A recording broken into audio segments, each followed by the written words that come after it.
It is, yeah. Okay.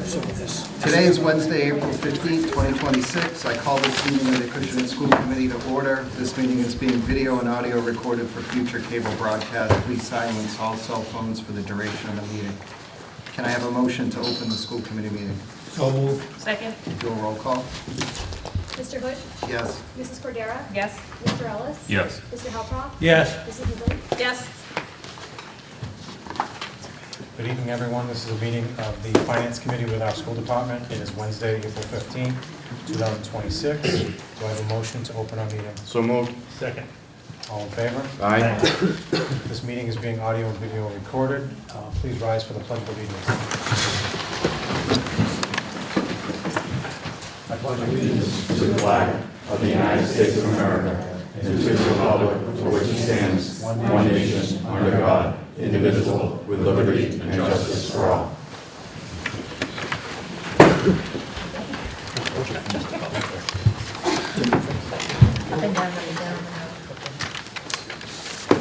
Chairman Boucher, before we get started, could I just ask, you made a request last week for budget information prior to this meeting.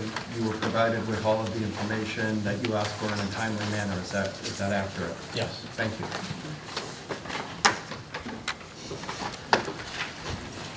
Where do you want to start? Does Aldo want to start with anything? Sure.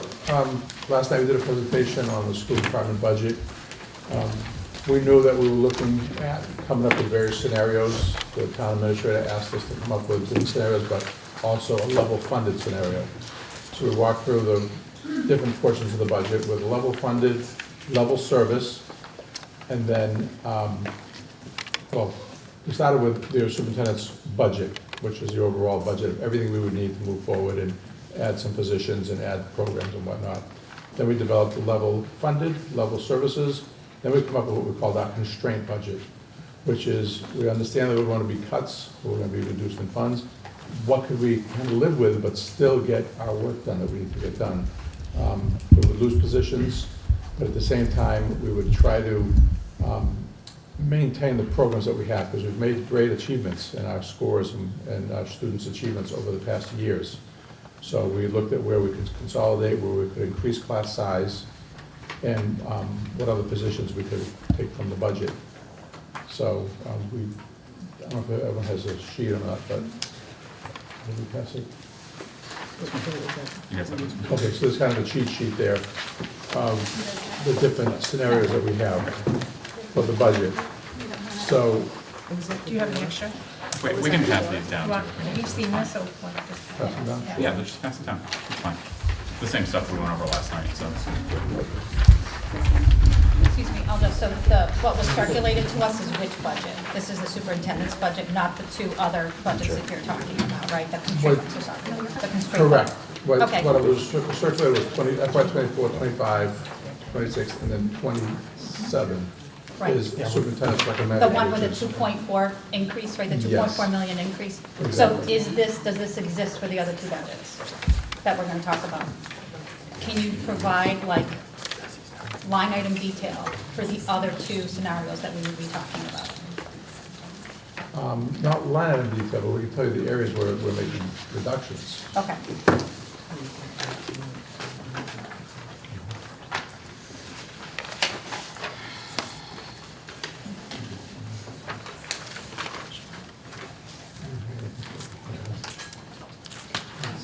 Sit in, you pass this way, you can get in. Yes, extra too, is there more? We're good, we'll start. No, we got some now. We got some, Make sure one gets over to the. Send select. them You back got- this way. Yeah, yeah. Thank you.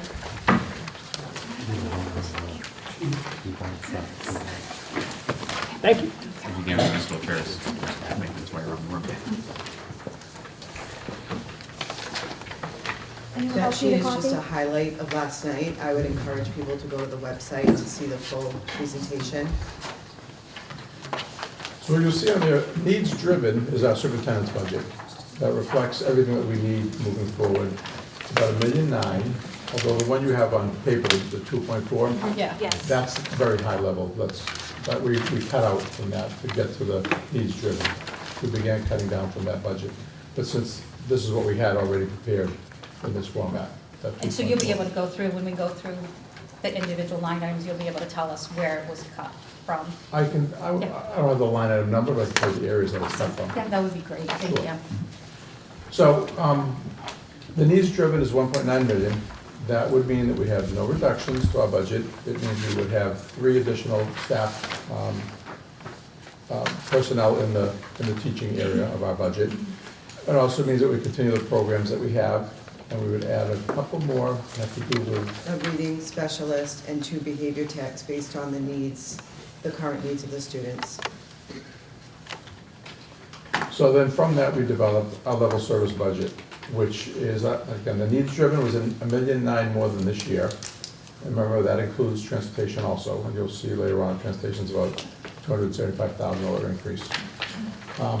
Level services, for about $1.5 million, we can maintain level services. There'll be no reductions to staff, there'll be no reductions to our programs, and we won't be able to expand or bring the programs in that the superintendent just told you about. That's just to continue. Looking at that to level funded, where we have no increase, we looked at basically between the two, you're looking at 21 staff reductions. And keep in mind, we only have 132 staff right now, so we're gonna have 21 staff reductions. There'll be major cuts in operations, maintenance, professional development throughout our budget. I would be, putting on the table, level funding we use diesel fuel, we use heating oil for our heating.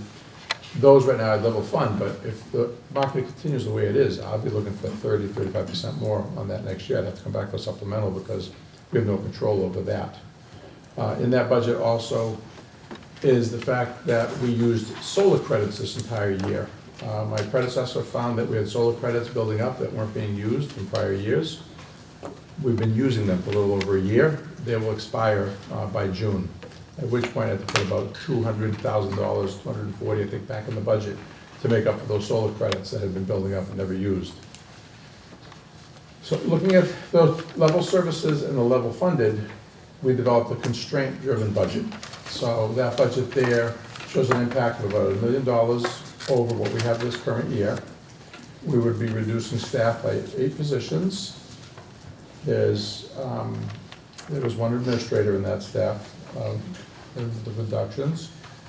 We would also be cutting many of our maintenance budgets, our operations budget by another $240,000. That makes up the difference. So the constraint-driven budget is the one that we talked at length about last night. We have a slight reduction in students, not a lot.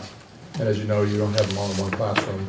So it's hard to say you've lost so many students, you can reduce one classroom. It doesn't work that way across the board. With that, we're basically looking for direction from the town as to what can we look at for funding? What can we look at for an increase? I know that there is still Chapter 70 dictates a foundation budget that needs to be met. I know that each year the Department of Ed increases the town portion, decreases their portion. So there's that increase that's calculated every year. So even though you lose students, the amounts still continue to increase. So there is a minimum funding that has to come in from that. And I can go through if you want me to talk about the areas that we'll take reductions in, continue. Actually, some of those from memory. So we received grants, which is part of our funding. Title I, at first we were told was cut 50%, and then just last week we found out they were only cutting it to $10,000, from $131,000 to $121,000, so that was too bad. The IDEA grant, which is our special education grants, we received $314,000 this year in those grants, and from what I've read so far, they haven't put the number out yet, but from what I've read, it looks like from the federal government down, they're going to level fund those. We're always hoping for an increase, but at least we budgeted for level funding. And then our circuit breaker. The way circuit breaker works is whatever funds we expend this year for out-of-district placements from our budget, we'll receive a portion of it back the following year. So it tracks 1 year behind. So we're looking at about $280,000 for FY27 that we'll have to spend for circuit breaker. So I factored all those in our budget. I factored about 75,000 more in solar credits. I had the solar consultant go through the current usage, the current bills, and forecast for next year. And each month we receive some from the town site that generates the solar power. So our savings off of our bills next year should be about 75,000, so I factored that all in before I come up with some bottom line numbers that you see reflected in those different scenarios that you have. Some of the concerns I have, Mr. Chairman, if I may. yes, go ahead, Bob. And Mr. Chairman, just as a point, just to put some clarification out there, the Board of Selectmen is not participating in this meeting as a joint meeting tonight because of a posting error. So I apologize for that. Dave and myself are here in informational capacity only. We will not deliberate, we will not offer suggestions, but we are allowed per town clerk clarification to ask questions. I just want to put that out there just so everybody knows why we didn't open our meeting. And as a quick aside, I would just like to introduce everybody in the room to our new town administrator, Mr. Adam Montaigne. Himself and Jamie are working together to put together the overall budget. And just for a point of clarification, just so everybody at home and in this auditorium or library knows, our revenue of this year, just so everybody knows what our total revenue is, to spread out completely, townwide, is $960,932. So Increase. 960, 932 increase year over year. Well, that's, I would like to actually have Mr. Kelly expand on that and talk about the other mandated costs that we have, that we're obligated to cover right now, that are gonna add to, the overall deficit.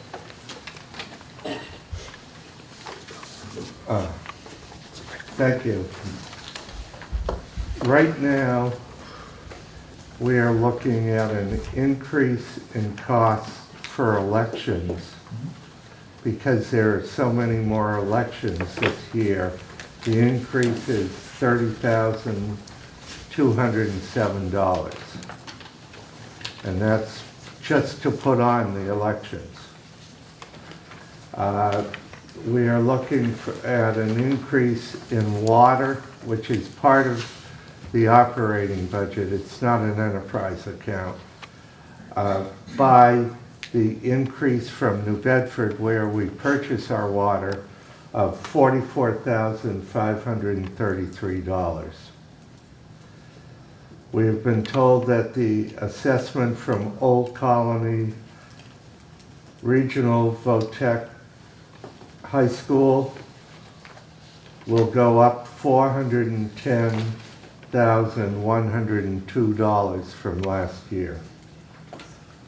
We are waiting on final bids because this is the 5th year of our contract with the trash collection and processing, and our back of the envelope estimate are about $39,000 increase. That could reduce depending on when the final round of bids come in. And right now, we are looking at an increase of $409,890 for benefits, which include health insurance, regular liability insurance, and the pension increase for Bristol County Retirement Board.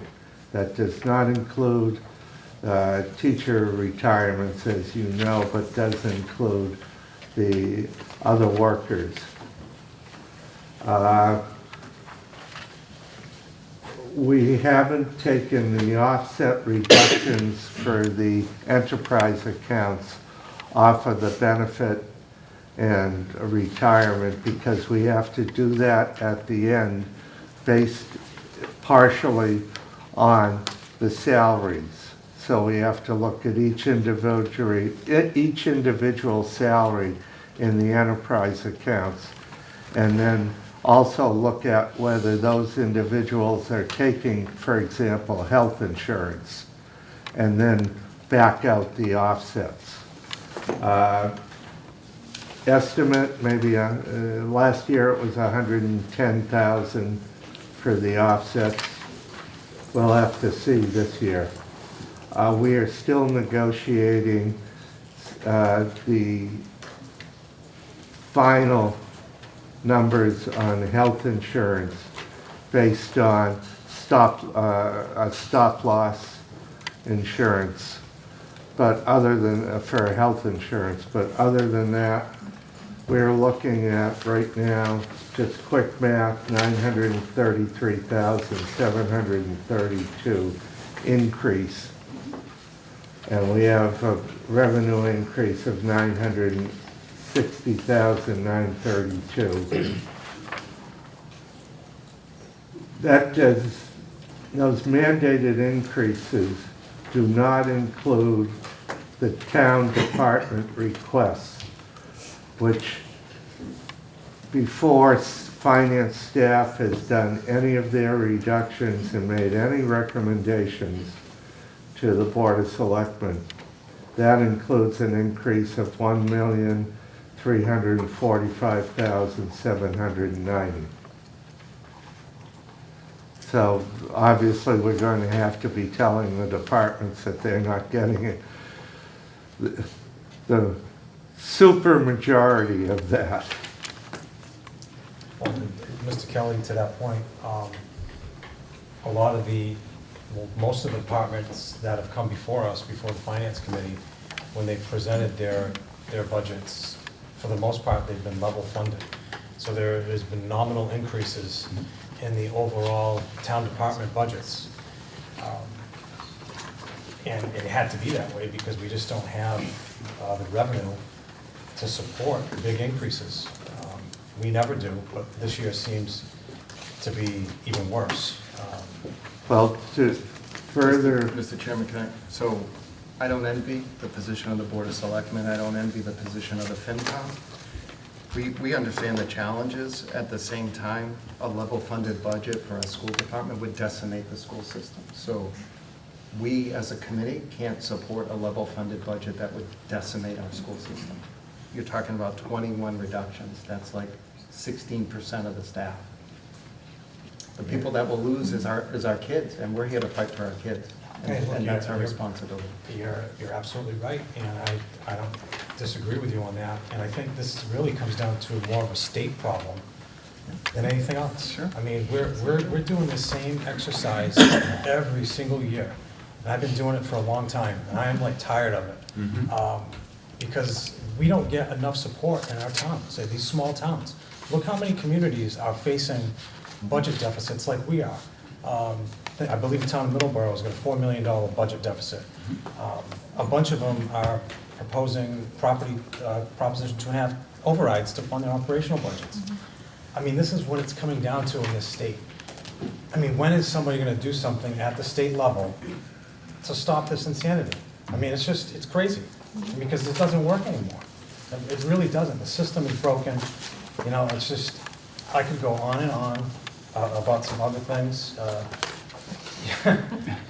You know, where's the audit, right? How much money could we find if we actually did an audit in this state that could actually help us right here in this room? So we're not doing this, right? I mean, it's frustrating, it's very frustrating. Mr. Chairman, if I can continue just so we get it out there.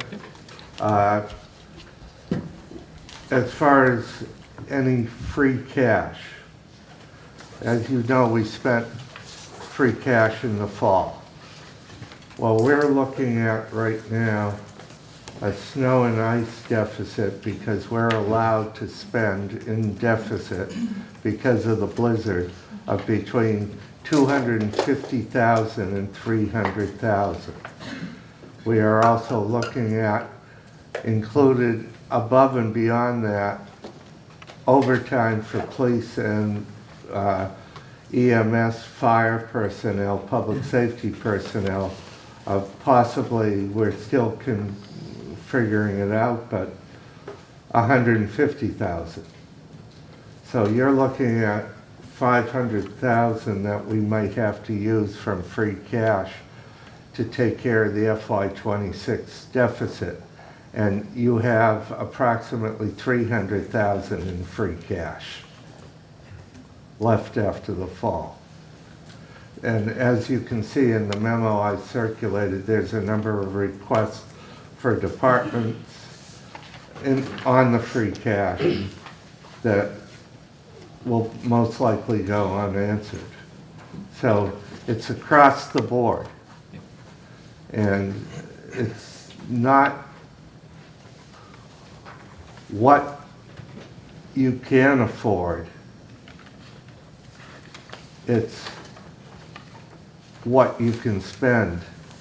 And with the mandated costs, even if we reduce some of them, like as final bids come in or the final insurance comes in, you're not going to have more than 100,000 to 150,000 to split among all departments.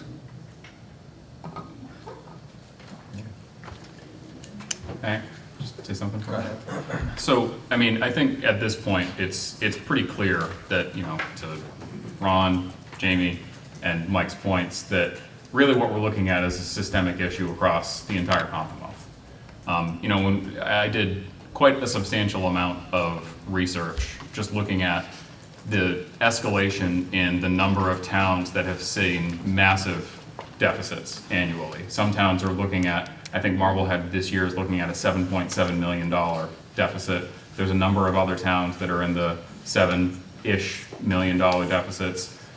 So far, as of 2 days ago, there have been 56 municipalities that have proposed Proposition 2.5 overrides. And they're still coming in. They're still coming in. There's actually a pretty good graphic here that shows how the costs have escalated since about 2022, 2023. So we're talking just a period of a few short years. And this graphic essentially just shows how many municipalities across the Commonwealth have requested Prop 2.5 overrides, and what was the total amount of money that was requested by all of those overrides together year by year. So just for color, 2023, it was near the lowest of the entire trend that's shown back to 2017. There were 12 municipalities, and they requested a total of $19.52 million. The next year, in 2024, that number went to 34 municipalities from 12, and the number ballooned from 19.5 up to 70.34 million. 2025, it went up to 43 municipalities and 117 million, and as of the time that this particular article was written, which is from Marblehead's town newspaper, there are 54 municipalities up to that point, which I believe this was on the 7th, that were requesting overrides, and that number's grown to 158 million. The fact of the matter is, we know as a town what most of our fixed cost growth is going to be, aside from one-time stuff like, well, not one-time, but things over and above the normal operating budget. We can project that out 2 years, 3 years, because we know what our contracts look like. We know at least that, you know, benefits are not going to decrease in cost. Other costs are not going to go down. So we can pretty comfortably say that, you know, even if we were to level fund all town departments this year, which would mean, because there are contractual obligations in terms of, you know, pay raises, maintaining benefit levels, there have to be at some point either reductions or significant operating cost reductions to essentially all department budgets. Even if we level fund the town this year, we're still going to be in the same exact place next year. And we're going to be in the same place the year after that, and the year after that, and the year after that. Because at minimum, even if, we'll just theoretically say that all town employees that are on contracts are getting anywhere between 1.5% and 3% cost, you know, increases in salaries on a yearly basis, plus all the other costs that come into operating a town, where does that leave us? We're at 2.5% revenue collection increase year over year from property taxes, and well, probably about 1.5% in local aid, assuming they don't pull the rug out from under us. So maximum, reasonably speaking, we're looking at about a 4% increase in revenue year over year. Is that a fair estimate? It's close. Right. Yeah. I think we can all pretty confidently say, after looking at the budgets for all town departments this year, even being very early in the process, we are well above 4% cost increases across the board. I mean, we're looking at the revenue that we're generating this year at an increase of about 960,000 being wiped out before we even look at any budgets. We have 30 grand left. We can't do anything with 30 grand on a town scale. Town departments come together and ask for 1.3 million because that's, realistically speaking, what those department heads feel like they need. School department has its own needs. You know, we've presented a couple of different solutions, but what I'm getting at, and not to belabor the point, I don't think that this is a solvable problem in this year's budget. And if we're not going to get the level of support that we need from our elected officials up on Capitol Hill, we as a community have no choice but to take serious consideration into taking matters into our own hands, which ultimately comes down to increasing property taxes above and beyond the maximum 2.5%. Because we can see where this is going to go in 2 years, 3 years, 4 years, and there's no off-ramp here. The problem with that, the problem I have with that is that's a Band-Aid. It That's is. a Band-Aid You're right. as well. Again. And it falls on the backs of the working class taxpayers in this Yeah. town and taxpayers who are on fixed incomes. Mhm. With the way the economy is, there's no way people can afford additional property taxes right now. And then there could be another vote coming down the line that could impact their taxes as well. Absolutely. And it's like, when does this end? So a town goes for a Proposition 2.5 override, it passes, right? It holds them over for 5 years. What happens in that, you're doing the same exercise 5 years from now. Yeah, you're absolutely And right. hitting the taxpayers over and over again. And like you said, this is a state problem. Yeah. Because local aid is not keeping up No. with the fixed cost, raises, you name it, all of it, health insurance. It doesn't keep up. So where's all the money at the state level? That's I what mean, I'd like to know. The state, I believe, closed out at a $1.3 billion budget surplus. I mean, it's just. Where's the money going? That's Doesn't the change the question. fact we have the deck of cards we're dealing with. That's right. Right, And I- exactly. And I do want to add, you know, a level-funded budget, Yeah. you talk about 21 reductions, that's on top of the 14 reductions that have been made over the last 2 Right. years. So we're talking about 35 positions over 3 years eliminated Right. from a school system. Right. Like, that's, So, Can you help me understand the 14? Help me understand the 14, please. there were 6 positions eliminated last year, and there were 8 positions eliminated the year before. There were 10 positions eliminated last year, and you got the funding back for them. We did at not get town the meeting. funding back for all of them, we get the funding back for 2. We got- There we got was back for 2. a net loss of 6 positions. There were 8 the year before, that's 14 in 2 years. This would be 21 more, we'd be talking about 35 positions. What were the 8 the year before? Because last year, yes, I remember They're last on, year, but the year I think before. they're- are they on that handout? They're on They're that. that handout. This one, the colored one? Yeah. I believe so. On the back Yeah, side. backside of the colored one. Yeah, it was over. Find it in here.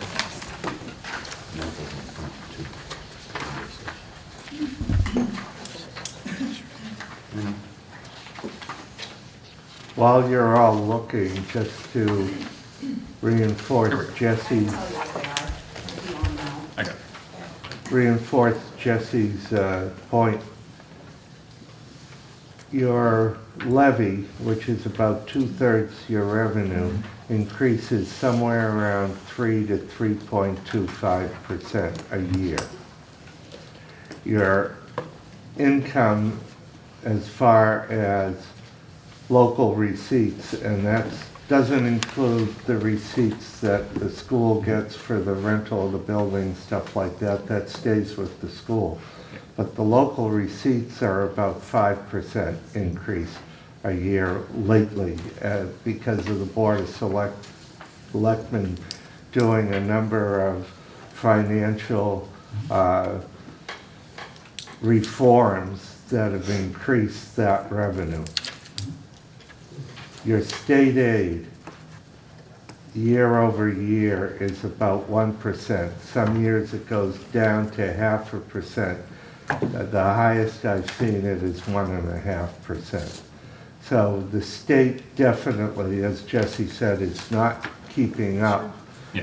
And there's 200 and something plus towns in the Commonwealth that are getting minimum aid for education. That shows how We the all inequity we all of it. agree that more and more of the burden is falling to the towns and less is coming from the state. We all agree to that. But that, we're dealt with the deck of cards that's in front of us right now. So, I want to just make a couple observations, and just to share, we talked about, Jamie talked about the budget and the town hall services, we'll just call it that, right, that side of the house. Just within the last year, we haven't filled the part-time administrative assistant position in the Board of Selectmen. In our inspectional services, we've got a part-time Concom agent. We're moving towards a part-time Board of Health agent. We haven't filled a part-time clerk in the planning office. We haven't filled the business manager position in the DPW. Jamie Velasquez has picked up those added responsibilities for sewer and water. So on that side of the house. And the town accountant. We Right, haven't filled but that.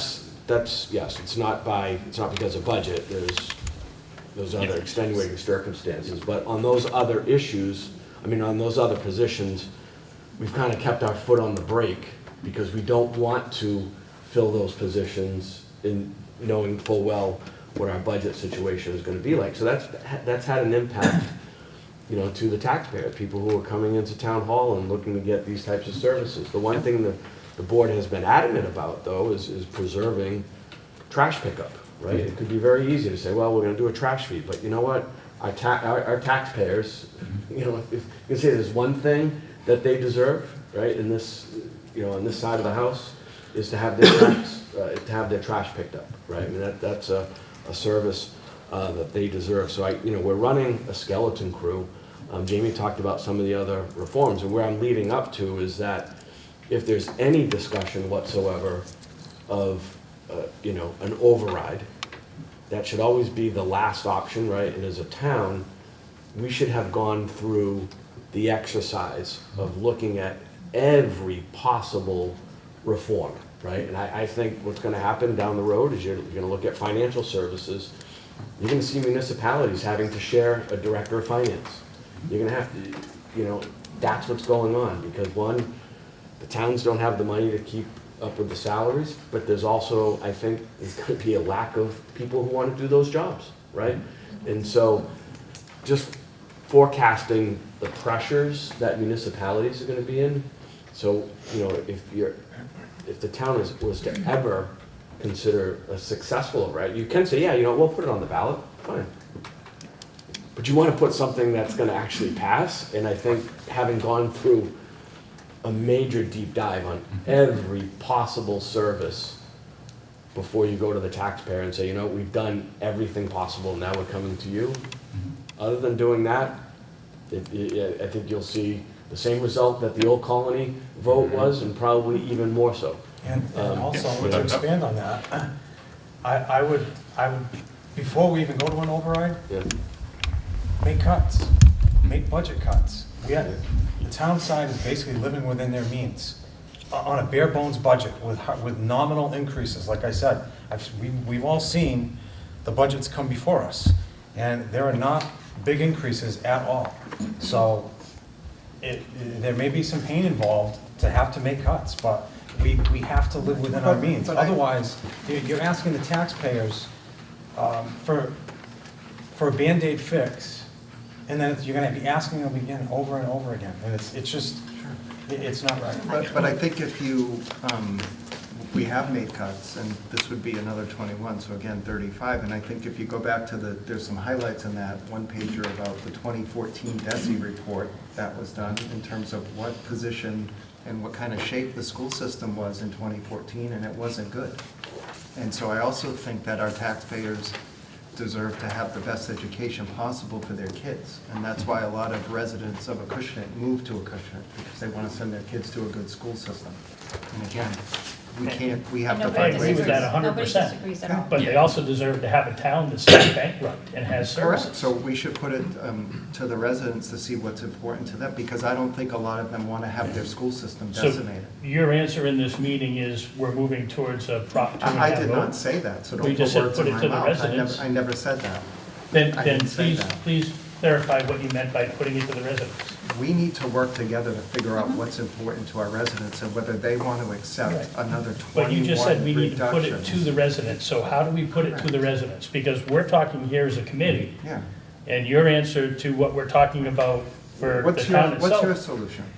What's my solution? Correct. Has been my solution for the past couple of years. Last year, you guys were told specifically, when you asked, Okay. what should we expect the next 3 years?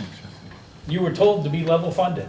Correct. And you said it was gonna be hard, but okay, now that we know that, we can do that.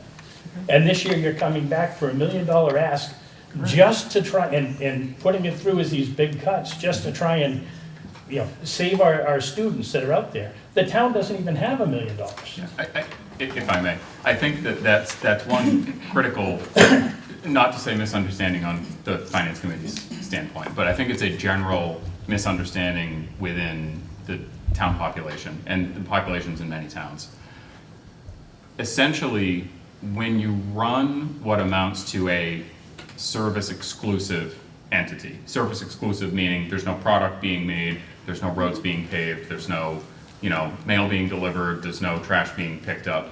But what the schools are providing is literally nothing but a service. There's no product that's associated with that, aside from test scores and kids graduating, all that's obviously very important. But when you don't have many ways to reduce the overall budget, aside from addressing it through professional salaries, because that makes up, the vast majority of the school budget, and most of the other costs are not anything that we have any control over. We can't control transportation cost increases, fuel cost increases, all that other stuff. When we talk about level funded, that means by definition, cuts. And it could be cuts to administrators, it could be cuts to teaching staff. There really aren't many, if any, ways to reduce the overall budget of the school system without cutting salaries, which means losing positions. If I can ask one question. Yeah. I'm looking at the reductions, and so this is helpful. What reductions are here that just because it wasn't working? What I mean by that is like Spanish. Spanish wasn't working, right? So we cut that teacher. So I think it would be really helpful for me to understand what were the reductions that were just because it wasn't working, Yeah, right? I know. Like I know some, like the math in 8th grade used to have, there were 2 math teachers that had 10 kids in a classroom, right? So I know one of them got cut. Right. I know that to be a fact because my daughter was in the 8th grade. She had those teachers, okay? So are there any instances like that where we've got a teacher with 10 kids that we could combine and not impact that, right? Like, because I know that was for 2 years. Yeah. There were math teachers with 10 kids in the class. Yeah, I think when we looked at overall class size estimates, looking through some of these models, which I don't believe are on the slides there, for the most part, we were looking at class sizes of between 21, and I think the max was what, 24.8 students to the teacher? Yeah. Yeah. So from where I'm sitting at, Yeah. sorry, Yeah, of if I course. can Go finish. ahead, So- please. So when I'm sitting here, that was 2 years ago when my daughter was in the class, and it was 2 years ago when we were like, hey guys, we need to cut, we need to cut, we need to cut. And it was like, we can't cut, we can't cut. My daughter's in a classroom with 10 kids. That's the kind of stuff, and I again, get with it. brand new teacher, Sure. you gotta understand where I'm coming I from do. here, when I sit here and I'm like, But there's also, on the needs-driven budget, 3 positions that have been identified as a result of needs that we are not pursuing adding because we can't. Yeah. So needs change, and positions come and go, but we're not satisfying those needs either. yeah, well, that's why I'm asking. I think it would be helpful if we're gonna sit here and say, hey, we cut 8 2 years ago, we cut 6 last year. We need to identify what is a true cut versus a cut because it wasn't necessary. Like, to me, that's a distinction that And we do you need to have kind a of sense of identify. like what planned exits are, teachers that you know are retiring or what have you? Like, is that, I don't know if that's an appropriate question. Yeah, I'm just curious. And I know we've talked about this too, I think we had this conversation. I taught in Easton for 20 years. We were laying off 50 teachers last year. We offered an early retirement incentive program. We ended up cutting 2 teachers at the end. We had in this district 54 teachers making over $90,000 a year out of our 83. I might be wrong. I love longevity. It's very important to have veteran teachers. But we are in a crisis. Like, I feel like we need to, I don't know who needs to look into it or what needs to be done. I don't know the whole backstory of how it happened. I don't know the ins and outs of it. I just know that instead of 50 cuts, we made 2. Because people took an incentive and they left. I left. See ya. I was gone. I don't know if that's feasible. Couldn't get out of there fast enough. I don't know if that's feasible at this time, right, at this Right. time. I mean, right now Too it's late in the gonna- process. Yeah. I know, What but I I'm talked about it last year. But we I did brought bring it it up up last last year, you know. I mean, I know. No, I know that, I Well understand above my that. pay We grade. also So- brought out giving people potentially the chance to opt out of the health insurance with an incentive, and I know that's complicated, and there was work that had to be done to see if that was viable, but we've tried to find ways, whether, even though they're not gonna solve a $1.9 million gap, but these are ways that maybe we save a position, maybe we save 2 or 3 positions. I just think every rock needs to be turned before we do this. 21 positions, I can't even, I'm gonna pull my kid out of the system. I'm telling you, that's what we're doing. We've already made the decision. If this happens, kids are gonna be pulling out of the system. We're gonna put our kids in private school. I have 3 kids. We're gonna leave the whole district, move out of town. That's what's gonna happen. Nobody wants that. Mr. Chair. I think everybody can agree, nobody No, I- wants that, but we gotta try I and know. find a solution. I know, that's right, but I'm just saying every stone needs to be turned over. It's not like make the cuts and that's it. Like, let's explore that. I don't know who needs to do that. Jamie, we were told that it was not possible for that to happen when I asked about that this year. What? The early retirement incentive, is that something that can't be looked into? Or, I mean, I asked about it and I got the answer that it's not fair, or, so I don't know.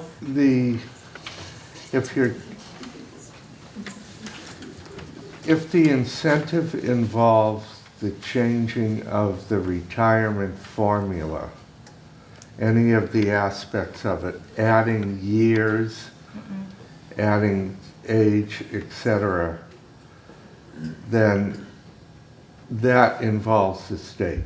Right, no, I'm not talking about changing service in years. Like, if you add up to, if you have your 80% and you're ready to go, maybe you still have 5 more years. Maybe you offer an incentive for them to go. You don't backfill those positions, you hire a new teacher out of school. I hate to say it, but like, longevity to me is so important. We're paying longevity too. We're paying these teachers longevity. I hate to say it because I value these teachers so much, but, Well, I mean, to be fair, you took the offer in Easton. yeah. It was offered to you, you took it, along with a bunch of other people, I presume, I don't know the number, but. But I guess the question becomes, Who's eligible? have we cut everything that we possibly can? Like, if you look at the stats, if you look at the DESI stats, okay, on a per student spend, right, broken up by category, you guys are nodding, so you know where I'm going with this, I'm assuming, No, I'm right? just confirming that. Yeah, Hearing you. I'm right, listening. our admin costs per pupil are much higher than our surrounding communities, right? Like, is there any? I think we're Our lower. per student spend It's up in that is top. almost, 777 is per almost last in the state. No, No, it's up in that top corner. Up here. If we're talking about. No, it's not the per student, it's per student cost broken up into the different categories. Sure. That's what I mean by that. Okay, yeah, no, I'm not disagreeing with what you're saying. No, I know what you're saying. Because our teachers are at the bottom, but admin per spend is at the higher end, right? So what does that tell I me, don't just know- from, I don't you're know if that's an analyzing, accurate what does that figure. tell me? Is there something we can do on the admin side that could help cut, to help bridge some of this? I mean- Well, I That's mean- what that tells me. We don't have a lot of admin, we have a very low number of admin. Yeah. And so, and what I can tell you is this potential 8 cuts that's on a constraint-driven budget, we're not happy or comfortable with this. This is what, after scrubbing, to your point, Sue, every possible scenario that we could maybe live with, this is the scenario that we can live with. That's 8 more cuts on top of the 14 in the past. And I think what would be helpful, Ron, is if we saw that, because when I saw this at $2.4 million increase, I was like, I don't know what I'm looking at, because it's really hard to compare when you're doing a comparison, and I'm looking at a number that's not accurate, right? Like, I know this is not gonna work. I know this is not even what's gonna be contemplated. So this, to me, wasn't quite as helpful as if we had gotten a budget that was something that you were gonna be presenting, so we can see exactly where the increases are. That would have been more helpful for me, you know? And I did, I looked at this, I tried looking at it, but, you know, I didn't have as much time, but I looked at it, I was like, I'm not gonna spend my time looking at this, because guess what today's day is? It's tax deadline. So I was a little bit busy working on tax returns. So when I saw this, I wasn't gonna spend the time. It's not helpful, does that, you know, so that's why I'm saying, I think it would have been more helpful for me, and I think for the rest of us, if we had seen something that was your constraint driven, or that was one of the other ones, but not something that shows a $2.4 million increase. To that point, we asked for the line item budget so we could go through it. And we were given a budget on Friday afternoon, right, with a $2.45 million increase. And on Tuesday, you're voting on a $1 million increase, so, and with three options, 1.5, and 1.9, I don't understand why we were provided on Friday a budget that wasn't even gonna be presented. When you received on Friday is the superintendent's original recommended budget. Wait, and As we Tuesday were- you're presenting, It didn't get down to 1 million until just a few days ago, meeting with the school committee on our budget meetings and bringing it so down. on Friday it was 2.4, and then on Tuesday it's now 1. Well, on Friday it was 2.4 because that's what our original budget that we proposed was. And as we've been working on that, we haven't decided on any cuts until just the other day. And still they're not really decided on. We're saying, after looking at all of our different line items, we looked at 8 FTEs, and within our operations and maintenance, another $240 or so thousand that could come out. I can't cut heating oil, I can't cut electricity, so we went through the budgets. That's where we brought it down to where, the request was, what is the bare minimum we can bring it down to?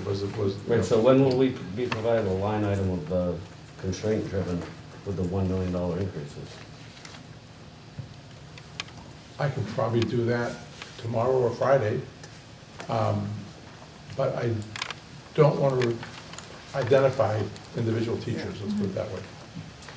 No, I don't think we're asking for that. I think, and certainly you didn't identify individuals in this $2.4 million budget that we received. But what I think, Mr. Chair, if I may, what I think would be helpful is, I watched your meeting last night, I think some of us did, and you presented some slides. Do you have those available to put up tonight that we can refer to? We have the packets, if that would be helpful. Because I have a few pictures on my phone, but I don't know if others do, because I have Yeah, some. I think the whole have a few- presentation's available. We have printed copies of it too. Can we go back to the But early but retirement? I do have some Sorry, I never questions finished on my that. thought, so, are we gonna go back to the early retirement? Like, are we gonna look into that, or is that just off the? That'll be for next year. Town side, it doesn't make sense to our I just need to side. hear why. But if the school department wants to do an early retirement incentive out of their budget and pay folks to retire early, that would have to come from that side of the ledger, so to speak. So I think last year the response was if we offered it to the school, we would have to offer it to all of the other bargaining units. Is that not the town's position? We don't have, we might, I don't think we have anybody that's at 80%. I don't think we have anybody who's close. We have an awful lot of people who are in their first or second year, and a number of them are part-time. Yeah, I would just say, I think it's a good idea, but I think it's gonna be driven by the school committee, right? And the school department put together a package of what that would look like, and then present it to the finance committee and to the board of selectmen and whatever. But I think if the board of selectmen said, hey, we want you to, tell you to do it, that's, I think it's Yeah, gonna, I it's don't know gonna the ins and derive, outs of right? it. I It's don't know gonna if the town originate Easton from did your- it. I don't yeah, know yeah. who was responsible I think for it's it. gonna originate from Well, then we school should- committee. We did, Dave, respectfully, we did inquire about it last year, and we were told that it wouldn't be entertained. By who? Mr. Chair, I'll just add one other thing. I would just say do it. In your packet, you have what the state average per pupil is paid, and it's about $23,165 per pupil. Acushnet is $16,082. Acushnet ranks 6th from the lowest in the whole state as far as cost per pupil, for each pupil. Our question is admin cost per pupil. Right, well, okay, How do you rank for The- schools that don't have high schools, though, with your per pupil? beg your pardon? How do you rank, you said you're 6th 6 from the bottom. But what about among school districts like Acushnet that don't have a high school? Because it does cost more money to run a high school. Cost of tuition right? are in that figure. Correct, but it's not what it costs to run a high school. So I'm just curious No, as to if still, you compare that may be one yourself factor. to other districts that But don't the have high point schools. I'm making is that you can say, well, you know, we can glean, everything I think in this budget has been gleaned out in the last couple of years. You may want to find maybe a $50,000 deduction here and $10,000 here, but you're not going to meet the problem at all. Okay, just face it. I think that was just raised 20 minutes ago, that issue. What the issue really is that we need, you know, we shouldn't be proud that we're 6th lowest in the whole state. And then you know, and it's a fight every day with this administration to maintain the quality of, you know, as far as test scores and everything else. But that only can be maintained with the lower costs that we're doing with pupils. That sooner or later, that number, as far as our testing is going to start receding. And that leaves families and students in this town with less competitive edge to go out and earn a living and have a happy life. So that's a bottom line. The issue is, and then the charges to the Finance Committee. Finance Committee is just to basically sit around. I've been on the Finance Committee, been chair of I don't know how many years, so I know the routine. It's not about, well, we got to cut here, we got to cut here, we got to cut here. Also, one of your charges is look at what revenue enhancement this town needs to operate. And that's basically your charge. It's not the school committee's responsibility to say, well, maybe you should have a trash fee or whatever have you. No, that's your charge. And we presented an adequate budget, and here you are. One of your charges is basically, how can we find funds for the town to Mr. Hopcroft, are fund you it? saying it's our responsibility to find the $2 million that the school committee wants? That the school committee is looking for the school? You may want to look at options as far as how you $2 can have million revenue in order to balance your budget. Mr. Hopcroft. Guys, Starting off. I'm sorry. Guys, can we Start- just, Let's go back. Starting off Yeah, at let's back up a 2.4 little. Let's back up. is unrealistic to begin with. I mean, that's, everybody knows in this, and sitting in this room, knows that there's no way we could afford a $2.4 million increase in the school department. And the Finance Committee, we're the fiscal watchdog, so our job is to provide oversight to all the different budgets. It's not our job to find revenue for the town. Well, who is? You've got your board of selectmen. Who is? You've got your other planning committee. But It's Mr. not the finance Hopcroft, we are committee. not, Who we're not is? Dominic And and I'm- Fairhaven. We don't have a Route 6 running through us. It is Who impossible is to see. responsible for balancing the budget? But Mr. And that Hopcroft, can you includes revenue at least enhancement. acknowledge? Sorry. Excuse me. Just to clarify, it is the Board of Selectmen's charge to deliver a balanced budget to town meeting. Thank you. With that being said, we utilize all aspects of every board and commission in this town to do what we find is possible and the best needs of the overall town completely. Not disagreeing. I think everybody in this room understands that education is important for all of our kids. We have to come to a solution. We're not arguing tonight. We're not going to solve this problem tonight. I'm letting you know. As far as I'm concerned, once again, I'm not deliberating. I'm offering suggestions and questions. Every possible option that could possibly benefit the town and put this fire out is on the table. No more, won't be entertained. Present your options, let's figure it out. That advice, which is well taken, that advice was given maybe a half hour ago or more from Selectman Wona. Mr. Hopcroft, and just to clarify, the Finance Committee, we just don't sit around.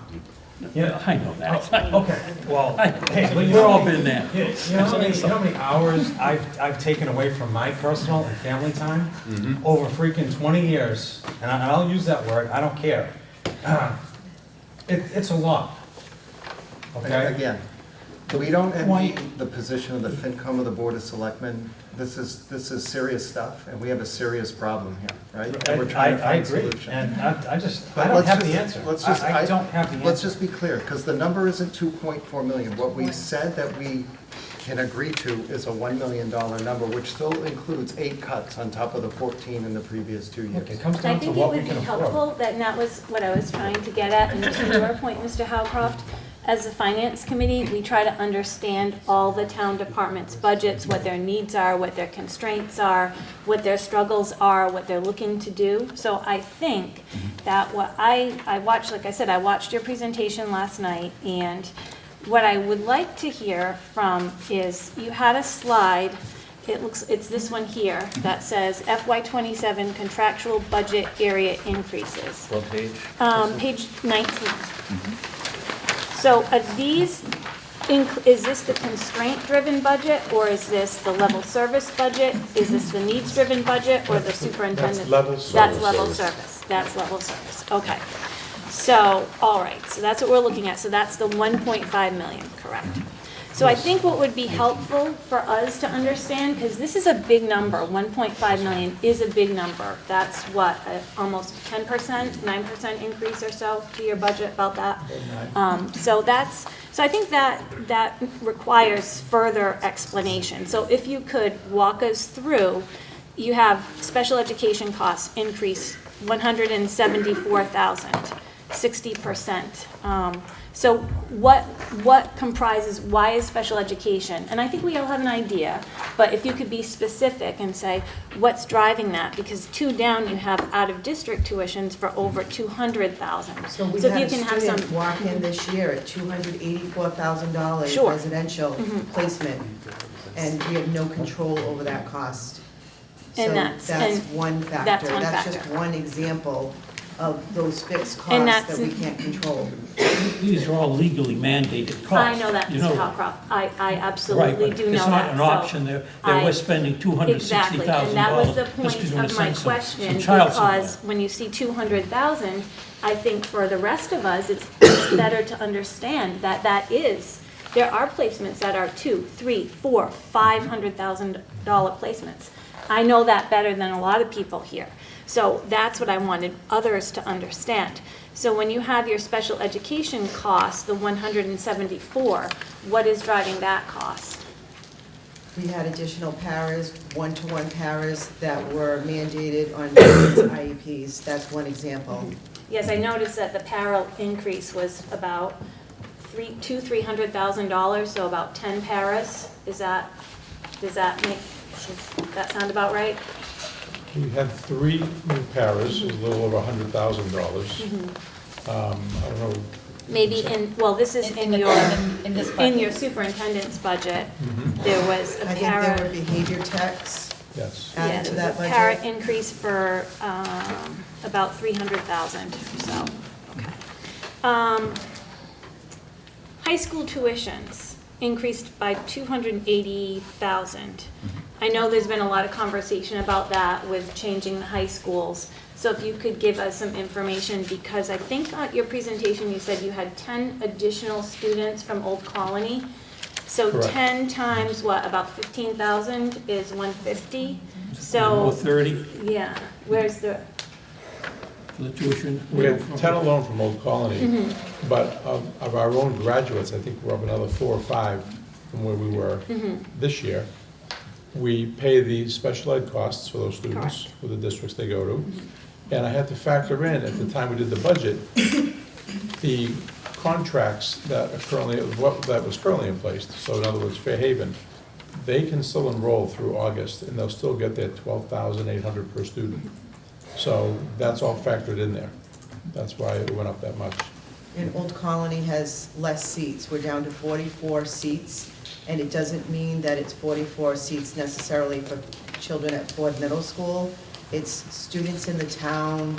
They could be in private schools enrolling at Old Colony. So we're seeing an influx of more students going to the high schools versus Old Colony. And Bristol, Next year. and we have more at Bristol Aggie. and so do you, and And so do you have the signed tuition agreements with all of the districts now? We have 2 executed agreements, Old Rochester and New Bedford, and we're still discussing with Fairhaven. But kids that go to Fairhaven High School next school year are going under the current arrangement, the Correct. current agreement, Under the current agreement. current cost. And so how were the, I don't know if you're at liberty to say, the per student tuition? I know, back in the fall, there was a lot of discussion about that the tuition that Acushnet was paying to our neighborhood schools was too high. So did that exercise help the budget at all? We're I'm not just going trying to to see a understand. difference for next year based on the Fairhaven contract and based on the fact that at least 10 additional students are going to Fairhaven next year. So we're not, I think eventually we will see savings, just not next year. Okay. So to answer your question, is the cost that we're paying Old Rochester going to be less than the current? Yes, we have 16 or so kids signed up to go to Old Rochester, so we're not going to see the benefit of that this go-round. We'll see how it plays out in the Right. future. Is their tuition equivalent to Fairhaven's and New Bedford's, or is it lower? What's that? Is Old Rochester lower? It's equivalent to Fairhaven's and New Bedford's? Well, I didn't catch the The question. Old Rochester tuition. Is it equivalent to who? Fairhaven and New Bedford's per student tuition, or is it lower? It's lower than what we It's were lower. paying Okay. previously. Yeah. All right. We've done everything we can to be creative. We got a waiver from New Bedford on our tuition for the next 2 years. However, we don't have a lot of students right now attending New Bedford High School. So if we have a couple, it's still a savings. We've done everything we can to be as creative as we can with these contracts. And I think we did very well in negotiating those contracts. Yeah, I mean, ultimately, you said we have, 16 enrollments so far for ORR. Do we know how many for New Bedford? Probably just a handful. We don't typically have more than 10. It's usually less than I that, think it's only 2 or 3. 2 or 3 for this year. So, I mean, waived tuition for 2 years is fantastic, but if only 2 or 3 kids enroll in that school, Did they waive the tuition for all grades or just certain grades? Was the tuition waived for all grades or certain grades? It's just kids that are going this coming. Okay. Yeah, new enrollments. Okay, so just new enrollments, okay. But I mean, the vast majority of students that are attending traditional high school environments are still enrolling in Fairhaven, at least for this year. Is that accurate? Yeah, I don't know what the total number is. Actually, it was, a lot of our kids' first choice continues to be OC. And then they have second choices. A lot of their second choices is Fairhaven and ORR. So because we lost 10 seats at Old Colony, our Fairhaven enrollment is actually higher Yes, Right. than correct. it has been. Right. That is So then, correct. Mr. Kelly, how will that affect the overall town budget with the less students going to Old Colony? So the costs are shifting. When will you see that change if we have less students at Old Colony with the Old Colony assessment? year. Next year. But right now, their increase is 410,102. Right. I just asked in the weeds question, the base for all these determinations on the budget and the increases, does the base include the $155,000 that was taken out of free cash at town meeting? Yes. So that base is inflated really 155,000 because free cash is supposed to be for a one-time only expense. But it And was- now we're carrying it over in the But it was base. taken for 2 positions, Yeah, but, which is but it's still in the base. So that, if you were looking at a true base or a true increase, you'd have to add the 155,000 to that.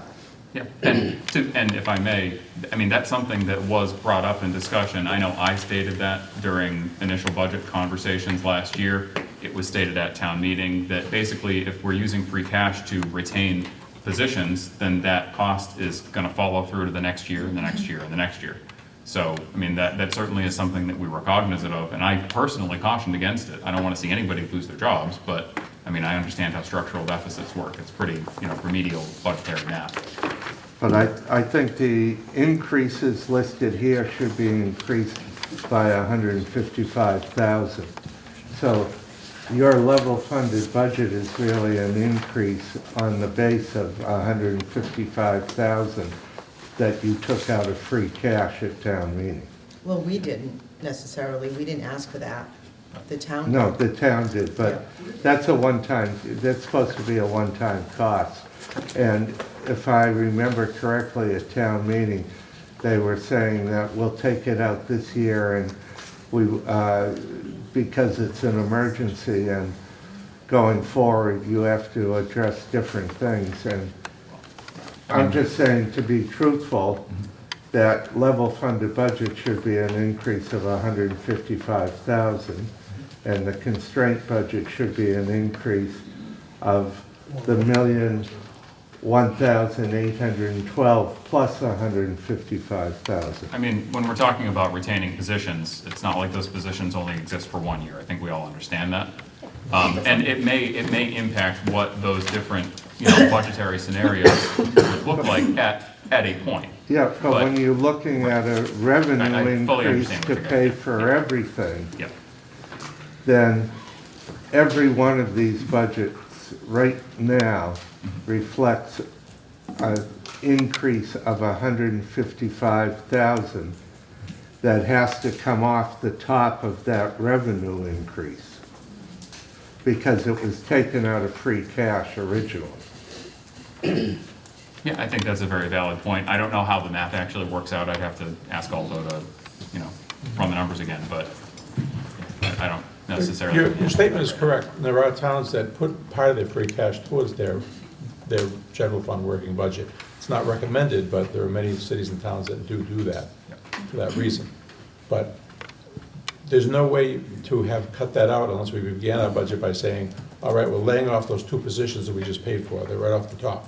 And now we build our budget. No, That's I'm not just how we do it. saying, when you look at this, you have to take and say the increase is there, and then you're looking at the 960,000 revenue increase, and if you're going to include that 155,000 in it, you've got to decrease, in effect, the revenue increase by 155,000, or take it off the top, so to speak. I mean, I don't see any issue with going back and just double checking the math. That's fine. So that's And an I think it's a you're point well looking made. at an $800,000 Right, yeah. revenue increase I'm right sure- now. I'm sure the chair if- would be happy For to your level ask him funded to go back budget. through. And we're looking at a mandated cost of 933,000. So you're already at a deficit just in mandated costs. And when the town asked the departments for their budgets, we asked for 2 types of budgets. We asked for a level funded budget where you absorb all the mandated costs in the level funded, and we asked for a level funded plus only the mandated costs. Okay. We didn't ask for anything above and beyond that. Mrs. Flynn, I think, yeah, I was gonna say, we had just talked about the special education cost question. I think we're still on slide 19. Did you want us to go through the Yes. remaining items on that list? Sure, let's see, I think the only other one I thought of, and I think I know the answer to this, transportation of students, $274,000 increase, so. Correct. That's, I know the bus contract goes up every year, and that is a true fixed cost. I mean, we talk a lot about fixed costs, but that one is a true fixed cost, so. These are all true Yeah, fixed these are costs at Correct. $1.5 million over that. Right, just keep in mind, in the energy utilities, about 240,000 of that is the fact Is that we correct, used energy your credits credits, this year. that's right, exactly. But what about the transportation students? If you could just review that for the committee a little bit, what that came up, because I did see in the line items in the budget we have, it looked like you had an 11% increase in your home to school, school to home, but then there was one did you have to add a bus? Is that, So in our budget proposal, we have 10 buses currently. With adding ORR, we're looking at, right now, adding an 11th bus. We're working on trying to work out routes so we can maybe carve that out. But our buses went up, our contract was a 3-year contract with Emerald for 2 additional years. to make it 5, and the increase is already built in. So this year it's 11.44, plus that added bus. We are still currently working on trying to figure out a route, because remember, ORR has certain start times and finish times, so does New Bedford, so does Fairhaven, so your buses have to make the routes and get through. We And thought. get back here for your start times. Exactly. And I guess there's road work going on. I know that one of my people in my office is working on it, said now they're gonna be repairing a road all year or something. So we've got more issues, so we're trying to look at the students. We sent out early a request of who's gonna be taking the bus, sign up for bus registration, so we could see all the students, plotting them, seeing the bus routes, and trying to keep all the bus routes under an hour. So we're trying to get back down to, I'm talking with ORR to see if there's a way that their buses, they're also Amaral, their contract, that their buses could come over the line into our town, and maybe we meet and drop students off and switch. So we're still working on that piece. Okay, so that's something that, and I know a lot of these things can change, at any time. You could present a quite different budget next week, depending on special education, depending on something that you said. So I think the point of my questions was to try to better understand what's driving your increase so that we can all understand it. I mean, clearly, it's a big increase, but schools are expensive to run.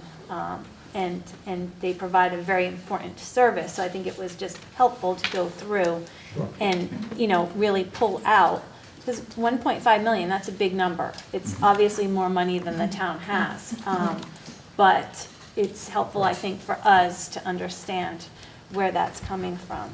I want to address the 16,000 per student. That number does include the high school. Your high school tuitions, correct? Because we pass for Yes. tuitions, not only to OC, but everyone else. So when the Department of Ed receives our data at the end of the year as to how much we spent, those numbers are all included. So the 16,000 per student, because our Chapter 70 was probably 13,000 per student. But by the time you had all your grants in, you had OC in, all your additional costs, that's where the number goes up. So that's why it's 16,000, and that's a true number, including our high school. And I think to make a point on the administrative, like the split between educational and administrative costs, if we pay one of our out-of-district schools, well, I shouldn't say out-of-district, if we pay one of our tuition schools, we'll just say $12,000 for tuition. Well, it's not like that $12,000 that we're paying for tuition just gets dumped right into their education budget. A percentage of that gets utilized for administrative costs. Now, that obviously isn't reflected on our end, because we don't necessarily know what they're spending the money that we're paying them on, but realistically speaking, a significant portion of any tuition that we're paying to those other districts is being spent on exactly the same things that we're spending things on in this district. So I think that breaking down the administrative costs per student, while there's some validity to it, one of the things that we also need to understand is when you look at the amount of responsibilities and work that a given administrator has to take on in a day. Frequently speaking, the amount of work that a superintendent, assistant superintendent, whoever else is going to have to do doesn't scale linearly with the number of students in the district or having an additional school. It just doesn't. There is a floor to the amount of work that needs to be completed. And frankly, when we talk about administrative split, if we take a look at slide 24, which is the constraint-driven budget that we've put together and discussed as a committee, you'll see in there that we have, on the first page that lists all 4 budgets next to each other, we have 8 FTE reductions. But if you look at the breakdown that we provided on slide 24, you'll see that 7 of those are standard FTE reductions, and one of them is an administrative position amounting to about $100,000. If we have to go to the full, level funded budget, I don't think that we've necessarily gone through to see exactly what all of those different positions would be and what the split would be, but I can almost guarantee you that there would be more than one administrative cut in that mix. I'm hoping that we don't have to get there, of course, because I don't want to see 21 people have to get laid off, but the reality of the situation is, in the constraint-based budget that we proposed, we do have a substantial administrative cost reduction in there, as well as other FTE expenses. And just as a point of... And can I just, and I'll let you make your point, letting teachers go is it impacts kids negatively. Letting administrators go puts more, they wear a lot of hats already. So that puts them doing more things, taking away from the core responsibilities of what those jobs were to begin with, and that affects our kids too. So, And I you know, don't, there is an impact to these decisions. Absolutely, and I Yeah. think when Sue mentioned the admin costs, the report from DESI, just so that it's clear for everyone, it compares when we as school business officials report our end-of-year costs to the state. They're all reported in the budget that you see here by their coded numbers. The administrative costs are school committee costs, superintendent, business office, legal, some technology. So that's what we're comparing. So that's what goes in. The tuition costs would go in and be reported, regardless of how our out-of-district schools spend that money, that goes in reported another way. So what Sue's getting at is that the administrative costs for all those, school committee, business office, legal, some technology, that's what she's comparing and talking about, and that's what DESI does in theirs, and they say, okay, I'm gonna look at the cost that Acushnet reported, I'm gonna look at the cost that New Bedford, Fairhaven, Old Rochester, and so on, and complete those reports. So that's what it's comparing, is strictly the school committee, superintendent, business, legal, tech, against Acushnet, against other districts, and then, and so on, it goes on for instruction, for pupil services, for operations and maintenance, for tuition. So you can look at those reports, and that, I just wanted to give some When you context say to school that. committee costs, are you suggesting we should be paid for that'd be this? great. Some districts are, but then you have, your budget would be higher, correct? Pretty penny. You'd have to Great. cut somewhere else, right? Yeah. And the way districts report is not always accurate. That data is not always accurate. I just have a question. So what is operations, like what is, just tell me what, when you refer to operations, what that represents? You're referring to slide 24, Dave? No, Is no, that- just- It's the handout. The handout, It talks okay. about Just thinking, cutting like, in right, so I'm looking at these areas things, right, so it's like, Mhm. you know, I appreciate this is really helpful, it kind of reminds me of like, you know, the different cable packages. All right, I get this, I get this, I get this.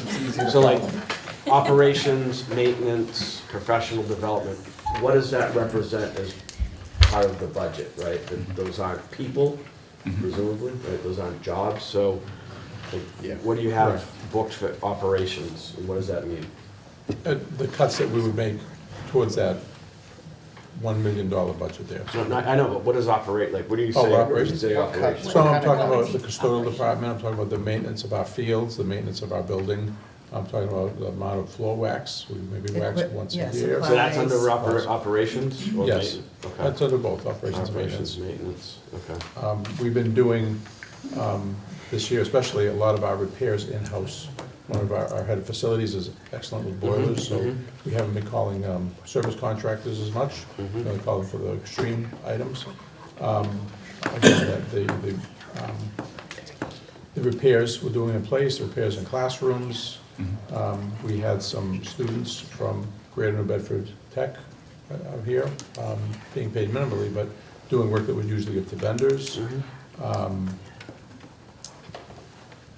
How much is, what's that number like? Is that part of the line item? Do you guys have that? Well, what we proposed, almost $1 million in cuts, $240,000 from operation and maintenance, professional development, the programs we would send teachers to, we're now doing situations where we do the in-house training, we'll send one person out to get trained and come back and train our staff here. I mean, I'm just trying to educate myself. Sure, yep. To understand what the lesser of any evils are, right? If you have to play Solomon, could you live without some maintenance, or is that something that's, if it's a one-time expenditure, So, for example, our boilers have been breaking down all winter, we got 2 in each building. There's tubes in the boilers that the water flows, actually on the outside of the tubes, it flows through, they've been rotting out and rusting out. It floods the inside of the boiler, the flame goes out, the building goes down, we fire up the second boiler, trying to keep the heat going.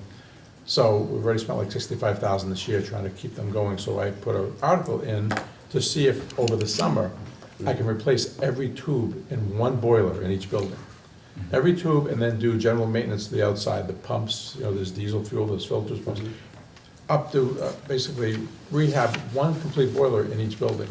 so that come next winter, no matter what, we at least got one boiler that was gonna function properly. Yeah, like I said, I I'm mean, I looking at think, things Dave, that it's a fair point. that don't have a heartbeat, right? Correct, You know? and there's a small percentage of the budget that is not fixed and that maybe we can influence, right? And maybe it helps, but it isn't gonna solve the Like, problem. I'll give an example, but it's a small example.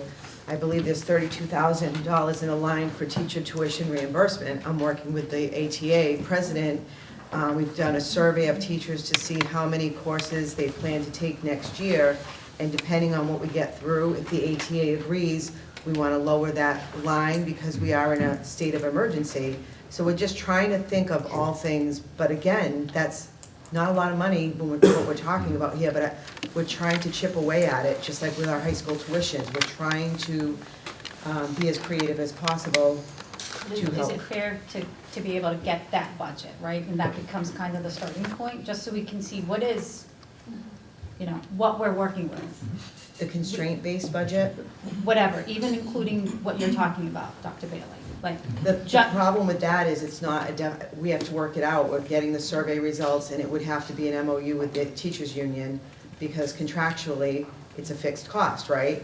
But if they agree to it, and I've already talked to the union president, I think they're open to it this year, right? Because of the situation. So, again, that would also be something they would have to vote on. So I could tell you these ideas, but I don't know if they're gonna come to But fruition. if we start out with a constraint-driven, and like Selectman Mona was saying, and start looking at maybe we can forego a little bit of maintenance, those things that don't have the heartbeat associated with it, like, make that the starting point, right? Like, just something that we could, look at before, that is at least directionally in the right place.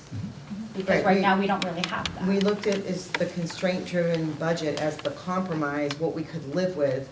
The level-funded budget, I mean, that's gonna decimate the school, and that's not gonna be a school system that's quality education.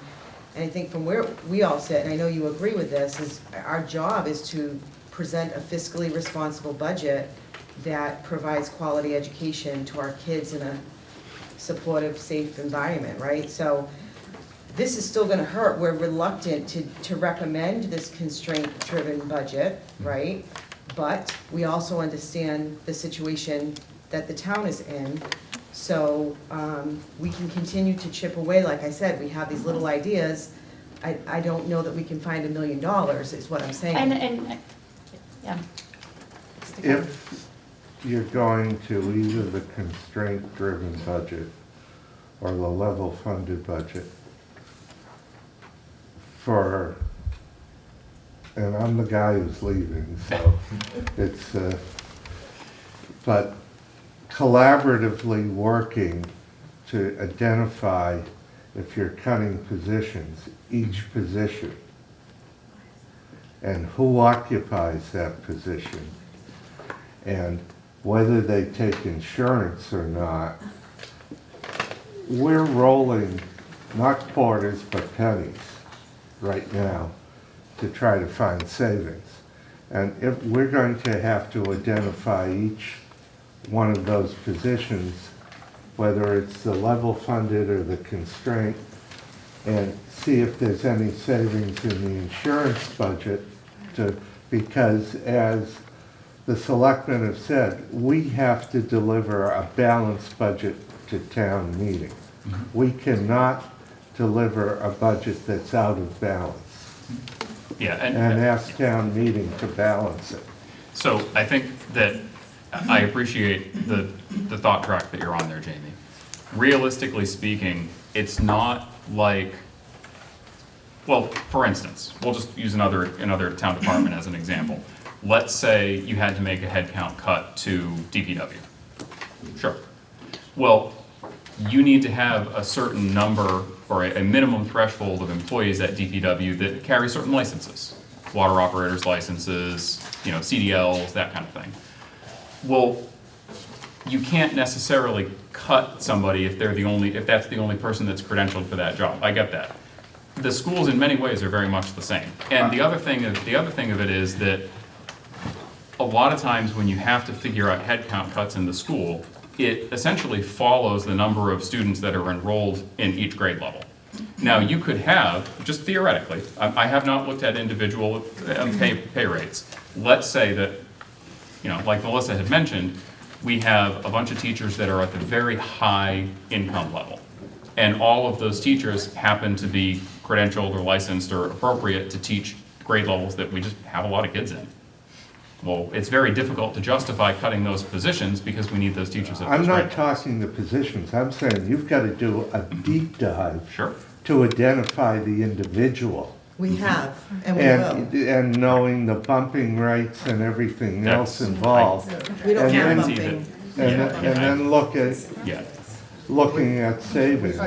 We understand that. We also need to ensure that if we are cutting people, Mhm. this is serious business. This is people's livelihoods. It's their Yeah. careers. They have families. We need to treat people with dignity and respect. And so we will deep dive, and the information about what positions are being cut will come out when it's ready to come out, but we need to treat people with respect. No, I'm And I know just- you know 100%. Right, and we also can't target cuts at folks that, to your point, take up health insurance. Like, No, that would be I'm unethical. not That's literally what you said. I'm not That's saying literally what you that. said. I'm saying Those are once words you that came out of your mouth, Jamie. No, It's- once you figure out Right. who it is, Okay. then we can go back and look and see if there's a savings in the insurance budget. Do we offer health insurance opt-outs in the town? Now, That's what we were paid for, discussing no. earlier. Okay. So I know that that's something that's come up for discussion in, prior years. Your point about health insurance is well made. That's a very high cost. And, in many circumstances, there could be folks where there's two employed parties in a given household, and maybe they can just go onto the same insurance.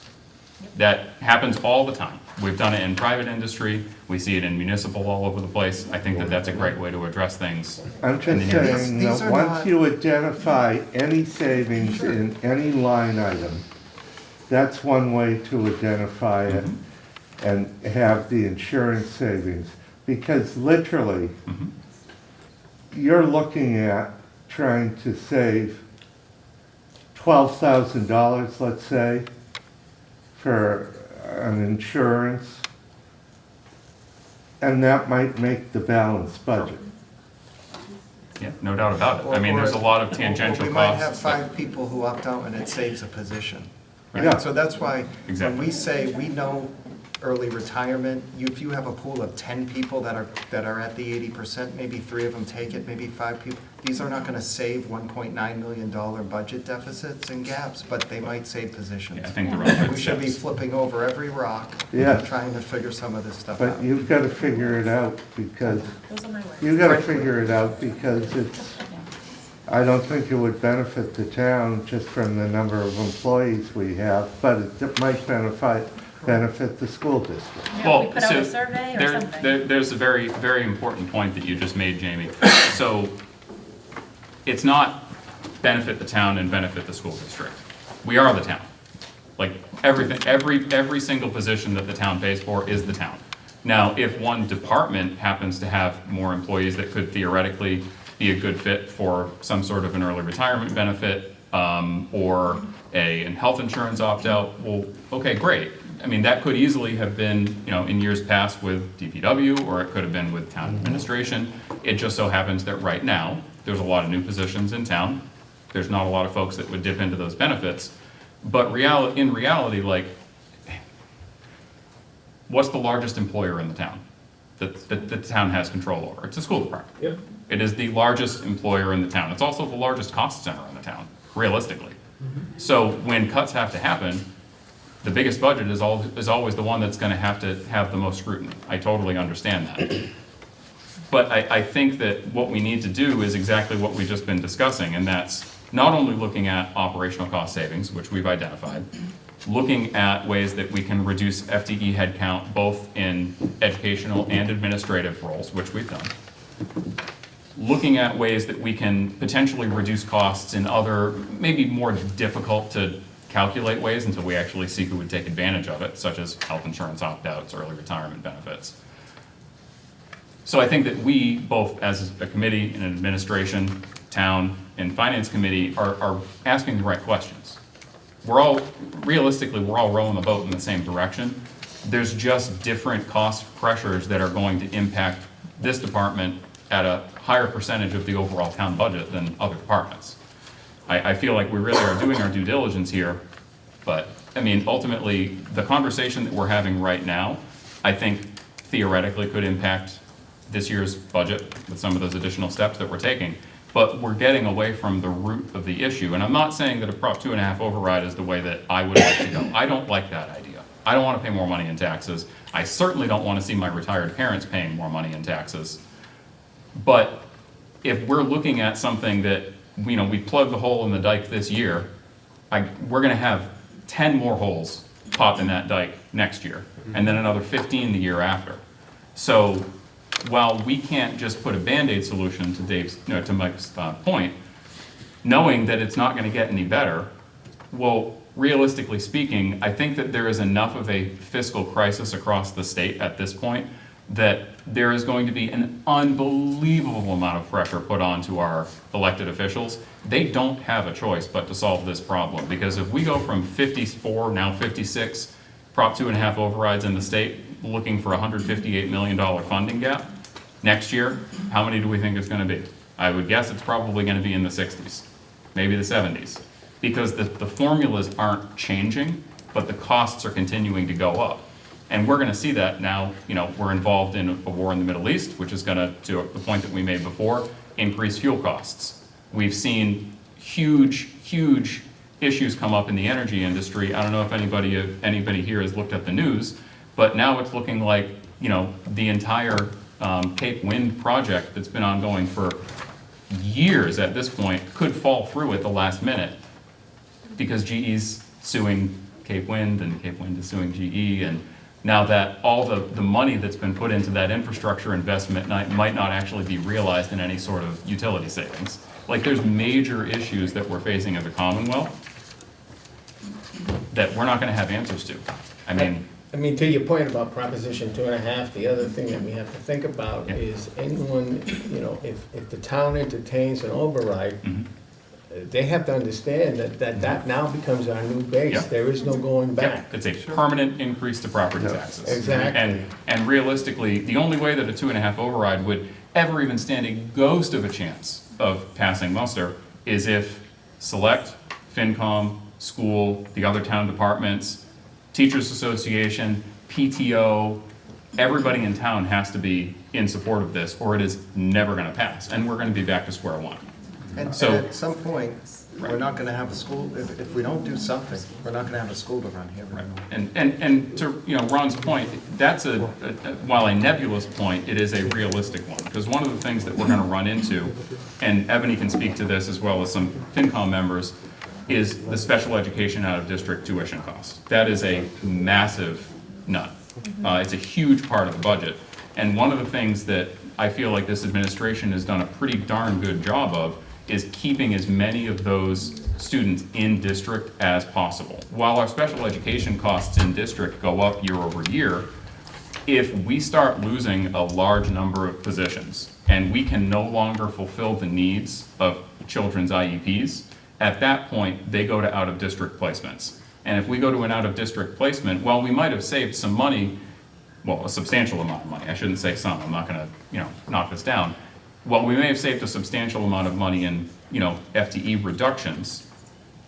If those reductions then cause 5 more students to go out of district to the tune of $100,000 to $250,000 or more $1,000 a year, and the town is obligated to those funds, now we're really between a rock and a hard place. I mean, a couple of years ago, Patrick, the previous school business manager, had to go before town meeting and ask for a supplemental appropriation of, what was it, $250,000? $186,000. I'm getting my numbers all mixed up. $186,000 because it looked like the school was going to have an unexpected out-of-district placement.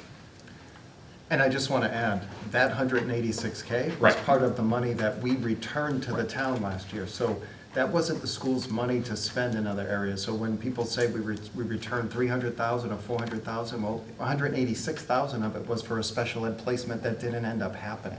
And we felt it was the responsible thing to send the money back. It wasn't our money. Well, it wasn't even, it's not even that we felt it was a responsible thing, like, we're obligated to send the money. Wasn't We our had money. to. Yeah, it wasn't our money, it was the town's money. Well, you As didn't it incur the happened, that, expense, you know, what's that?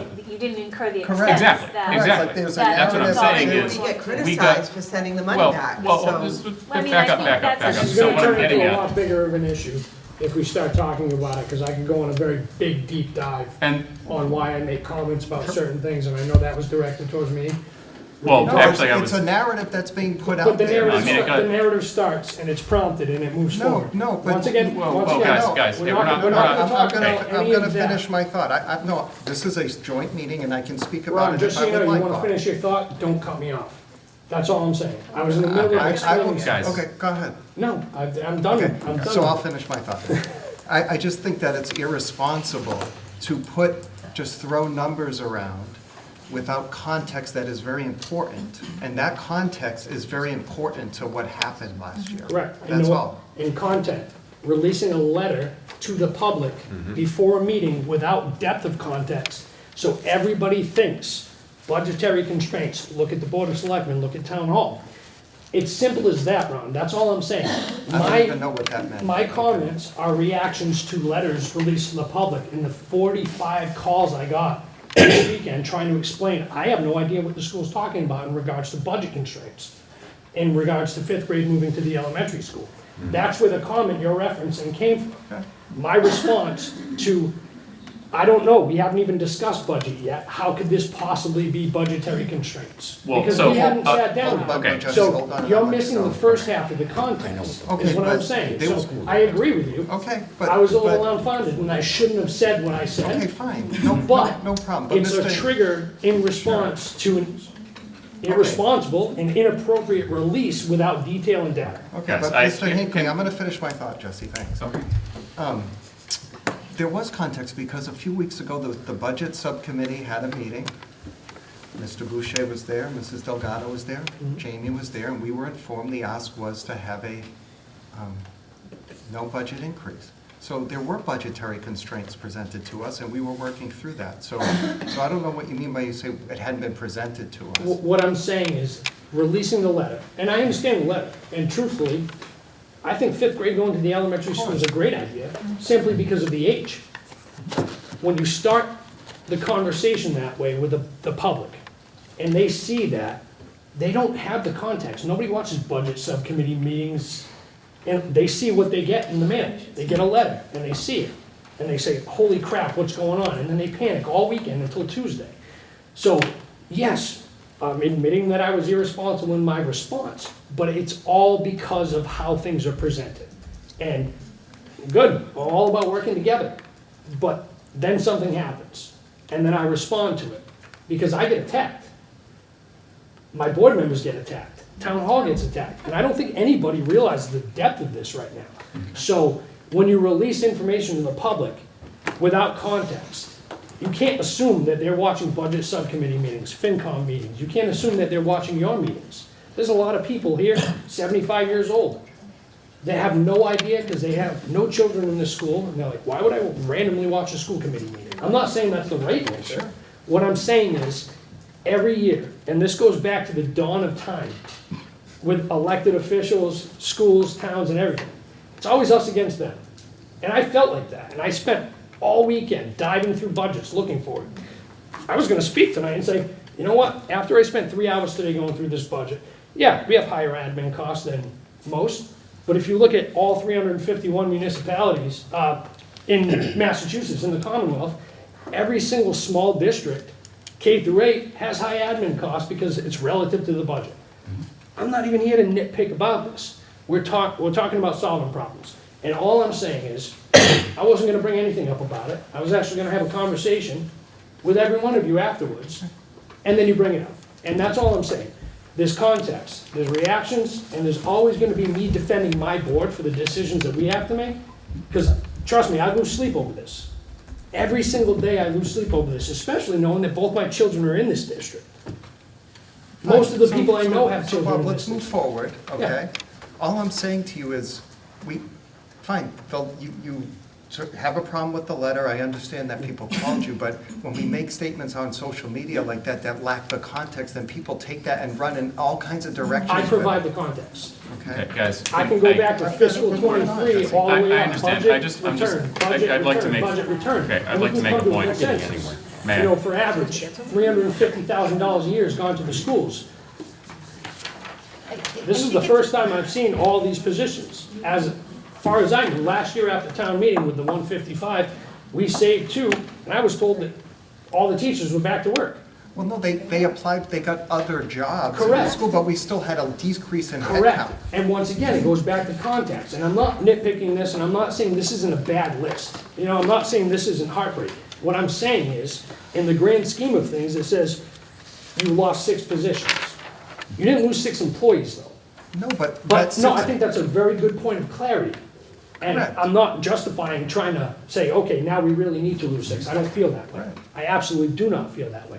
But you're talking about context, while we're having problems with context. So we're both in the position where we're not providing the right amount of context, and we're also not seeing each other's details and filling in the Well, blanks. last year, we had a similar handout that talked about the net loss, right? So for example, if we were eliminating 10 positions, 7 of them were finding other jobs in the school, we might be losing 3 people, but those are still 6 positions that are not delivering services to our kids.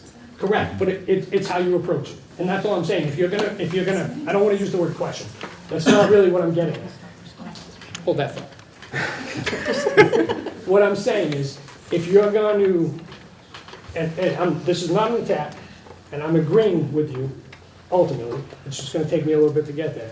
What I'm saying is, if you're gonna say things like, without context, what you say is hurtful, it's the same way on your end with situations like this. Because if the public looks at this and sees 21 positions, but come to find out, it's not really 21 positions from a net teacher standpoint or a net admin standpoint. I think what we're getting at this whole entire meeting now is we have to all solve this problem, and it sucks. So let's not do what we normally do. We're not. You kind of did. You No, I kind of didn't. started that. No, I Ron. didn't. I just wanted to provide clarity on the 186,000. That's all. Going back years before, there's more clarity that I provided to other people. So there's, unless we want to hold a personal town No, we hall. don't. All I want to say though, Bob, is like, when you say it's not 21 positions, because No, maybe, no, that was maybe an it's not, example. maybe. That was an no, no, no. example. All I'm saying though is that, yes, if we cut 21 positions, I don't know how many of those would be able to get other jobs in the school. Correct. But that's still 21 positions that are not providing services to kids, right? That's all. So there's an Understood. impact. That's all I'm saying. Understood. What I'm saying is, in this situation, if there was no net loss in teachers last year,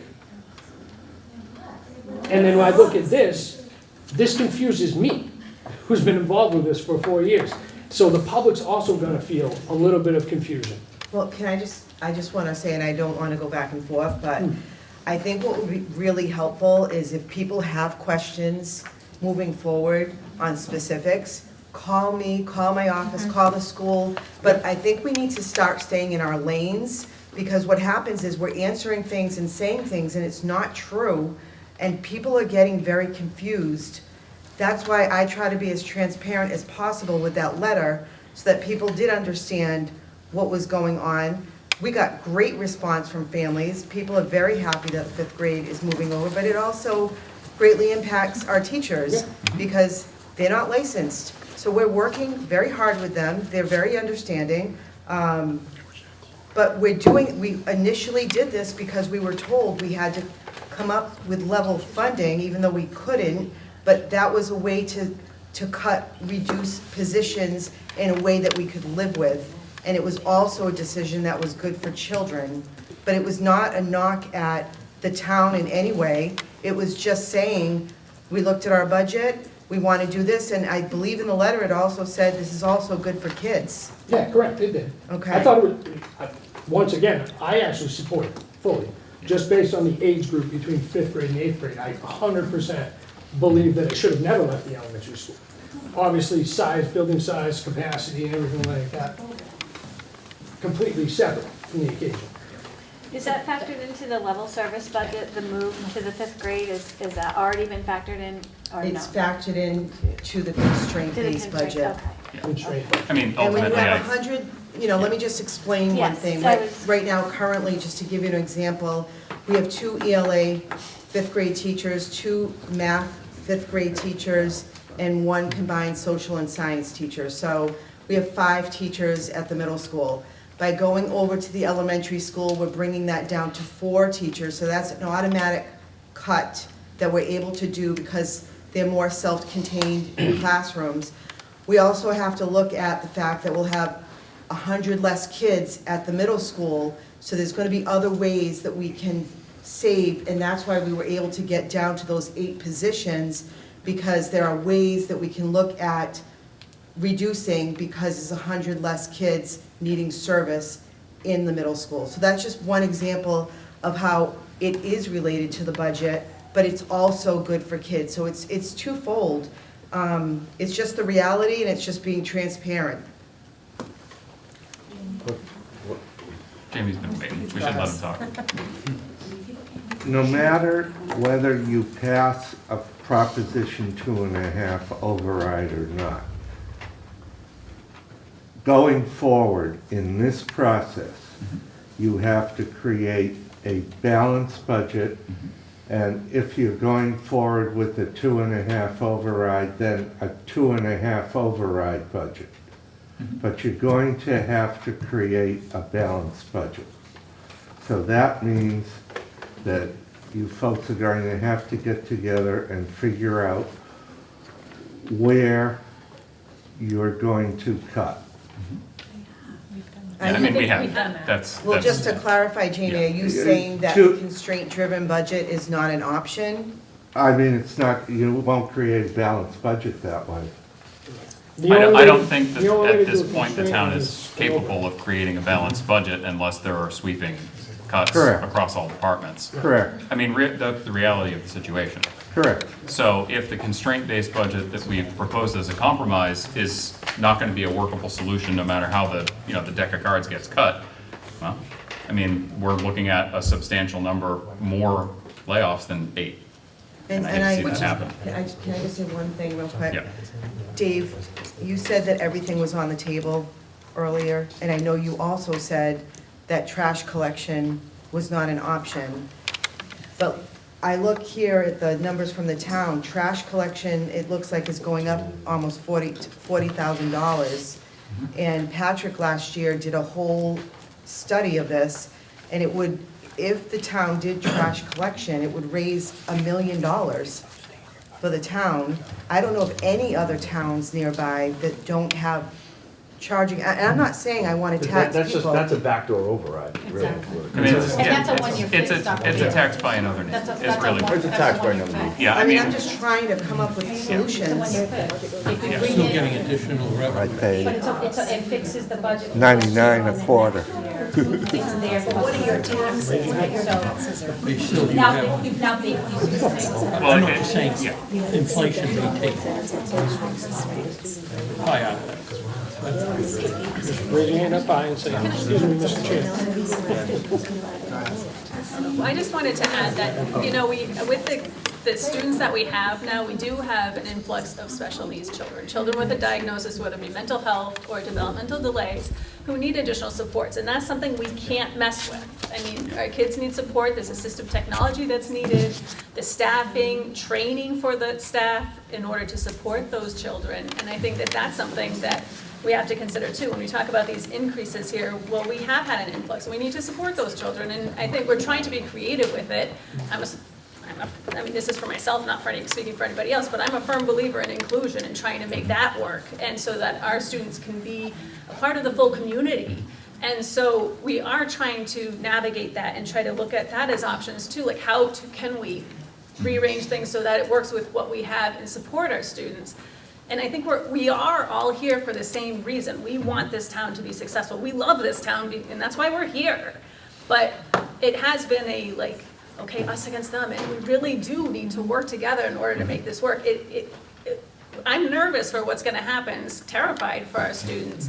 And my students are some of them. It's not just my students, it's everybody's students, the kids and this community. We have to invest in them, and this is part of it. And I do appreciate that everyone is sitting here at the table together, because I know it's not easy, and there are a lot of emotions behind it. So I think Ron, that's. I'd like to float this out there, and this is for all the committees and also the Board of Selectmen. I think it'd be a good idea for each of us to draft a letter to our state house, to the governor's, right to the governor's office. I'll do one from the finance committee as a chair, you'll do one as a school committee chair, and. I've done one already with Aldo. We just I hand-delivered You guys one to did the one, State House and then a couple of weeks ago. The Board of Selectmen's office does one.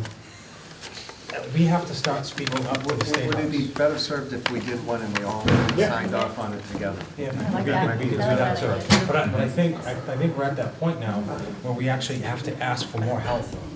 You know, because No, it's- it's a state problem, really. I mean, this is not, we shouldn't be arguing with each other. We're not. It's a state And problem. I just want to make Respond. something clear. I have no animosity. I want to move, Me too. I want these I groups to don't- move I forward. don't either. We have a major challenge in front of us to solve. Mm-hmm. And there's nothing more important that we are doing than I this. agree, 100%. So I hold no animosity to anybody for anything that's happened in the past. My goal here is to move forward Same and here. solve this problem. 100% same here. You know, I just always think about the taxpayers. And it's just, this has gotten so tough. Dave, go ahead. Just got one Oh, more, excuse me. one more process question. So I'm trying to go back to my knowledge of ed reform, right? And that gives the hiring and firing in the hands of the superintendent, correct? The principals. The principals, right? So, I mean, and I get it, ed reform was passed in what, 93, 92? 93, I think. 93, right? I think that was the year I was recalled from the school committee. But I think, you know, we're in a different time, and I get it that the school committee and the superintendent, the principals have their remits and what they can and cannot do, but, I mean, we're the vanguards of the tax dollar. And I think we could look at a town, whether it's hiring, you know, anytime there's a position vacated, is it just, hey, we're just gonna fill it because it's been vacated and we need to fill it? Or is there gonna be a discussion about, can we move that money elsewhere? Yeah. You know, and, you know, I know we try to do it on our end, and I'm sure you all do it on your end, but, you know, I think that's, like, those types of infrastructure changes need to take place for everybody, like, you know, on our side, on the town side as well. Not just hiring, you know, replacing it because it's always been there. And that if we don't do it, then we're not gonna have the money, and then we'll lose it, you know, so, you know, I think those types of things we've gotta continue to put in place, and not just do the same old, you know, Yeah, like a and, true you know, zero, ultimately, like a true yeah. zero-based I'm budget taking, process. 1 minute, I've been waiting long enough. Well, John, I'm done in a couple of weeks, so I wanna get my licks. Well, I won't be for another year anyway. You still owe me breakfast, by the way. John, that'll be the 10th one I owe you. And you owe me lunch. Right. I think Mr. Boucher's suggestion is a good one. I don't know how it's going to affect it this year. But I think a year, 2 years ago, that you had a meeting with our legislative delegation of selectmen and yourselves. The school committee wasn't there, by the way. There are several, I can off the cuff, think of how we could have some legislative fixes which could enhance state revenue. But it would take the work of our legislative delegation. I'll give you one example, is that regionalized school districts are, the transportation costs are reimbursed by the state. We're the only one that, I think one of the very few that is a tuition-based community. And we're not reimbursed for transportation. Why can a fix be put in that the only community that has, a base, tuition base be included as a regionalized, and may have, reimbursement on our transportation, which is a sizable amount of, money. I think if we put our heads together to think of what other legislative obstacles we have in order to enhance our revenue, and then we basically can, what's the reimbursement levels for rural schools, for example, compared with cities? And since we have three legislators, we're very fortunate, we have, not just one, we have three, that can make an impact as they start getting their seniorities and work, in committees and be able to fix things. So I think your suggestion is otherwise we take it one further and have that kind of meeting and draw up an Take it a step agenda. further than that. I mean, I can think of a few legislative fixes in this state, but you probably won't agree with them.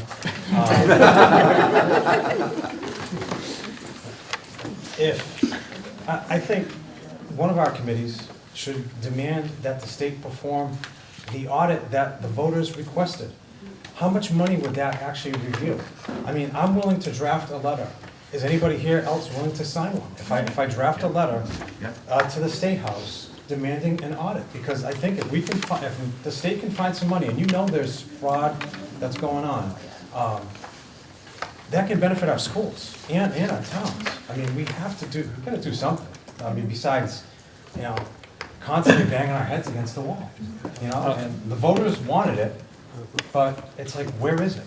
It's like They gave us the You wanna Municipal Empowerment Act and said, go ahead, charge more on excise tax. Yeah, exactly. Exactly. And some of them have been in this business some time.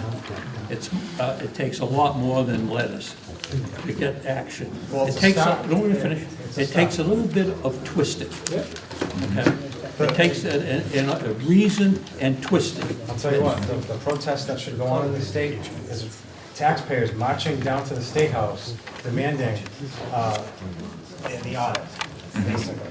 That's the protest. that Can should we go figure on. out what, sorry, No, I was gonna say, can we figure out what next I'm just steps are, adding a right? suggestion for change.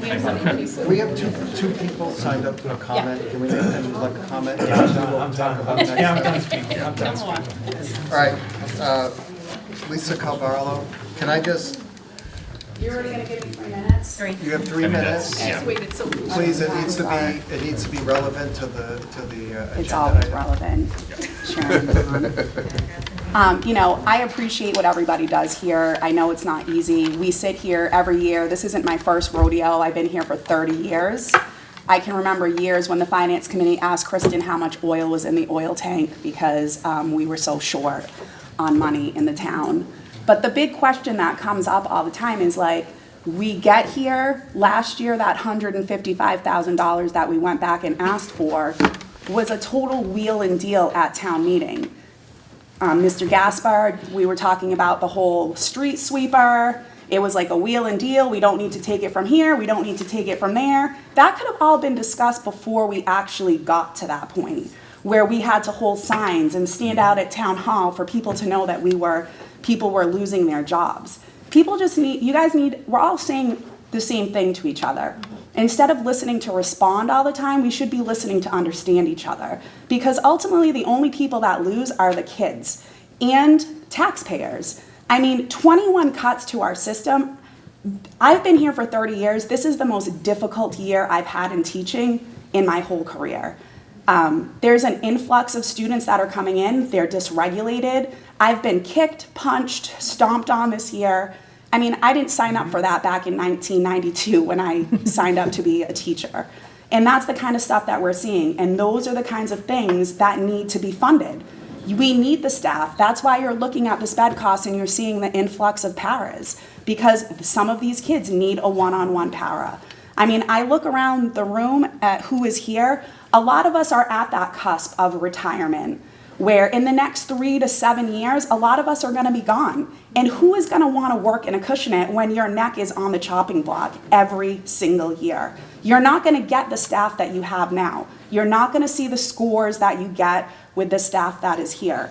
I hear this stuff about health insurance, and in negotiations, the ATA actually brought up having people take an incentive to not take the health insurance, and it was shut down. We've come to the table with ways to save money for the town, and people just keep saying no. I mean, Old Colony taking $400,000 for 4 grade levels when we have a pre-K to 8. I mean, I understand it's fixed with them, but at a certain point, we need to fund our kids here and not give it all to a high school. It's a lot of money. We were in the same boat with them last year. You know, what is the plan, I guess? What is the plan that you're going to come up with, all of you, to try to figure this out? Because it's not, we just keep kicking the can down the road. Every year we're here, we're all pointing fingers at each other, we're all here with an axe to grind about administrative costs. I mean, it gets old after a while, because the only people that are really getting affected by it are us, the staff. Because they're not cutting, I mean, this year we're cutting an administrator, but it's the teachers that get cut. So we come back and say there's no money, what's the administrative cost? It's like, if you knew how many hours these people are working, and even in a small district, they don't have the number of administrators a big district has. They still have the same amount of things that need to get done, and they're doing it. They're wearing 5 million hats. So do I agree sometimes with salaries? I don't, but ultimately, that's where we're at. I mean, Dr. Bailey's been here for 8 years. You can't expect her to make less money now than she did when she started. So the whole administrative thing needs to, like, I feel like needs to stop being spoken about, and we need to talk about what's best for our kids and our staff. 21 teachers, I mean, the letter went out because people need to know that they're getting laid off. We can't wait until June 15th to tell people that they need to look for a job, because every town is in the same boat. People need to be able to apply for positions. It's their livelihood.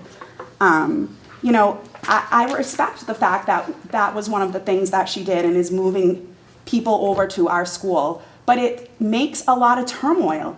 And now everybody's waiting, right? We're just waiting to see who's gonna get cut, who's gonna get riffed, who's gonna be non-renewed. It's not a fun place for all of us to be.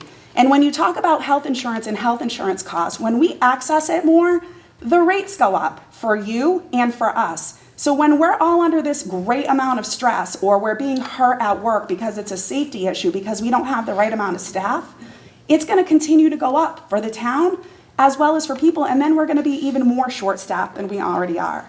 So my question to everybody here is, like, what is the plan? How are we gonna bring in more revenue other than building permits and those kinds of things that are coming into the town right now for revenue? All right, we can't answer Yeah, questions. I know, but I mean, that's something that we need to seriously think about, because we're here every year. Appreciate your comments. Thanks. Yep. I can't read this. Honestly, I think it's Karen. I apologize, I cannot read the last name. Did somebody else sign up for delegation? We can't quite make out the signature on line 2. Oh, no, sorry, I thought it was a sign. A sign, yeah, it happens every time, No, don't you worry have about it. to. You have to. Now you have to talk. 5 minutes.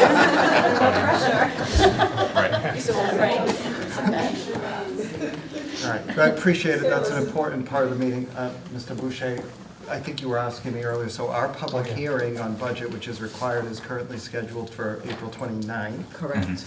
Our vote on the budget, is Is that May meeting. May, that would be like May 10th week or somewhere thereabouts. That's Yeah. our current timeline? May 10th. Yeah, roughly, that All right, week. around Usually there. second week is our school committee meeting where the vote is scheduled. Just so town administrators, Adam, Jamie, so they know and can be in communication with May you, 12th. school department, so we can make sure that the town warrant is gonna get out on time for a town meeting. And we are more than open to having more discussions if need be. Like I said, and I mean this sincerely. This isn't about the past or whatever, this is about moving forward with solutions that benefit our kids. And that's what we're interested in, so. Yeah, and I think that it would be helpul for us, just to make sure, to your point, being timely and, you know, in time for getting the town meeting warrant put together, that if there are specific, you know, due-by dates for any individual items that we need to vote on as a body, it would be very helpful for us to have those in advance. That way we can plan meetings, potentially adjust schedules if needed.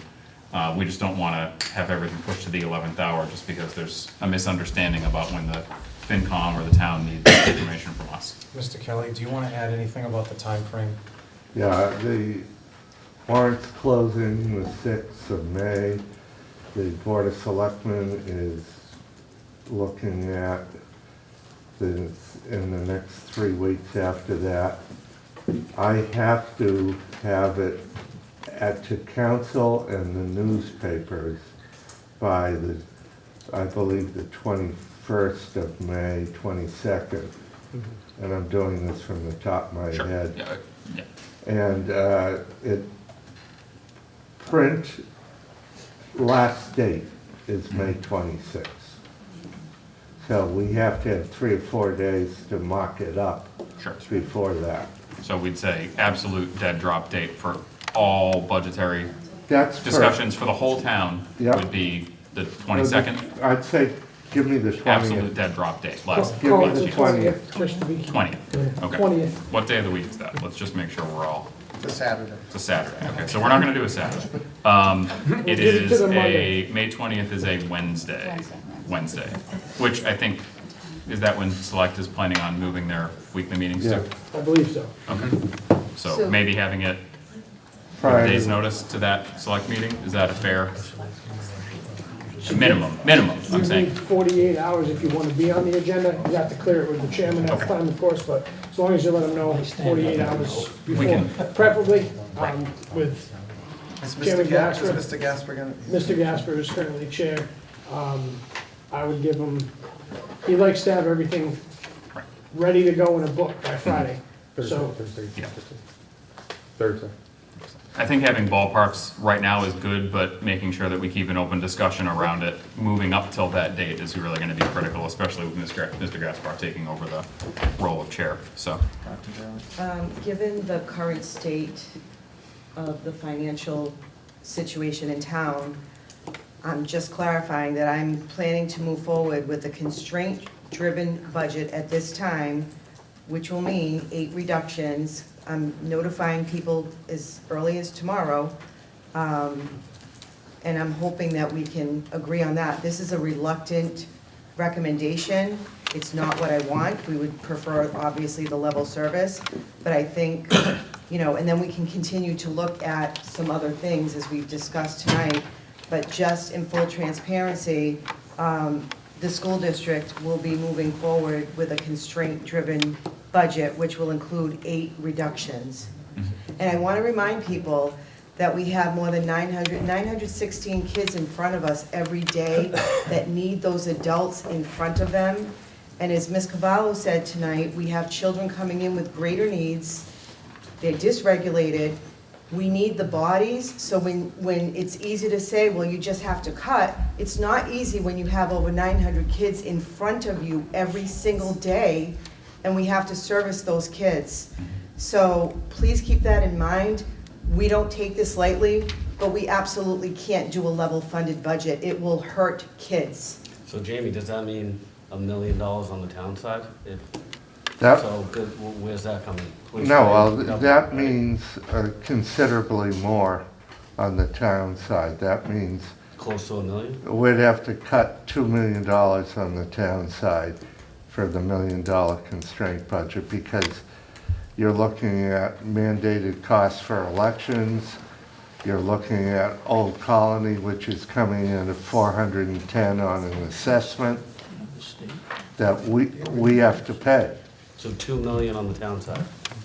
Because the entirety of the $1 million in new revenue is already spoken for, so. But $2 million on what's the fire department's budget's not even $2 million? No, I mean, 1.865. if the school comes with $1 million increase, and you've got almost $1 million increase, well, it's $1 million cut on the town side, excluding fixed costs like health insurance. So you decimate the town. So $1 million on the town side? So it sounds like our choices are decimate the school or decimate the town. Or half decimate each. Or half decimate both, yeah, exactly. In my budget, there's no unemployment costs. I'm hoping to put that through as a one-time cost and take that out of stabilization. Yeah. Because otherwise I got a layoff, as you know, 3 to 2. I don't ever advise taking it out of stabilization, because you've got to keep stabilization for your bonds and everything else, so, and we won't know until you deliver the numbers, what unemployment's gonna be. And that's kind of one of the big unknowns, is when you're talking about cutting, 21 positions, the unemployment liability for the town is largely unknown until you know how much the unemployment insurance is gonna kick in. So, while there might be, in a worst-case scenario, 21 cuts, there's still gonna be a significant amount of unexpected cost that's associated with that unemployment. That's just the way it is. For every 2 cuts, you really have to cut 3. Right. So, I mean, if we're talking 21 plus that math You're gonna to have cover to the put- unemployment You're costs, gonna put another 10 cuts. then to we're cover essentially at a each- budget deficit, not even cover level that. funded. So, Me and Chris Daniels will be left. yeah, I mean, that's, Well, part of that problem is you end up with a class size of, say, 40, but by law, we can't put 40 students in one class. The classroom is too small. yeah. And ultimately, while taking money out of stabilization for that particular aspect, the unemployment cost is not ideal. It is realistically a one-time cost. It literally is. Like, you I only think play it- unemployment until somebody finds another role, This or year. after a certain amount of time passes. This year. This year, yeah, right. But you're gonna be doing it year after year Absolutely, and after every year. single year, we're gonna have more one-time unemployment costs, because that's just the nature of the beast when it comes to cutting positions. Yeah. But And- there's no way that we can do 3 to 2. I mean, that's, You've got no real revenue growth. right. You've got fixed cost growth that's outstripping revenue growth. And there's no way you can increase your revenue. Right. Substantially. Other than if you either do an override or you get the state to kick in more. And how many districts are getting minimum aid from the state right now? 200 and 211? something? Yeah, I don't know the number off the top of my head. I'll trust your research there. If the House or the Senate or the compromise come back with more education money, can that be ours? Education money, as far as I'm concerned, is always the schools. The one thing about stabilization, that since we have a spike, an unusual spike in energy, that may be, be able to be applied for that, because it's a one-shot emergency deal. You follow me? Yeah. And if you can break out in all your budgets, what's the that spike number, they can help as far as dealing with this budget. The real problem, the energy's not the real fixed cost problem. You're looking at the benefits.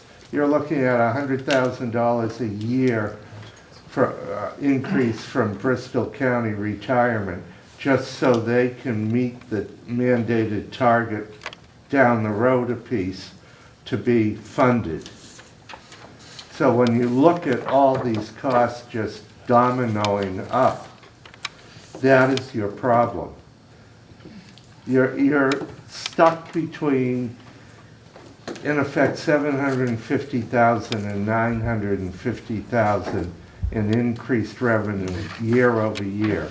And this year, we've pushed it every way I can think of to get it to 960.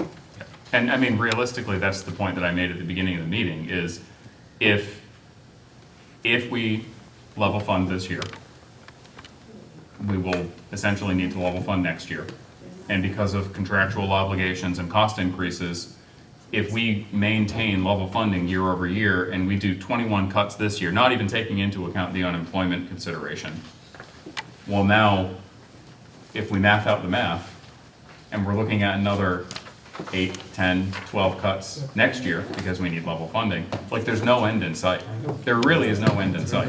For either, Yeah, no, for the town, entirety. for the school district, for all the other municipalities around here, there's no And That will insight. also compound, because if you don't meet your net school spending numbers, then they take away your chapter 70. They start Right. reducing, you start getting penalized, so. That's actually so a good question. What's the actual minimum net school spending number? I mean, we know it from 2 years ago. 27, it's going to I be. noticed DESI likes to be back in 2024. Yeah.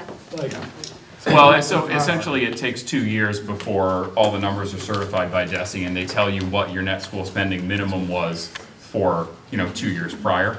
You basically get generally speaking, you get a 1-year buffer where they slap you on the wrist and say, hey, you need to get back up above net school spending.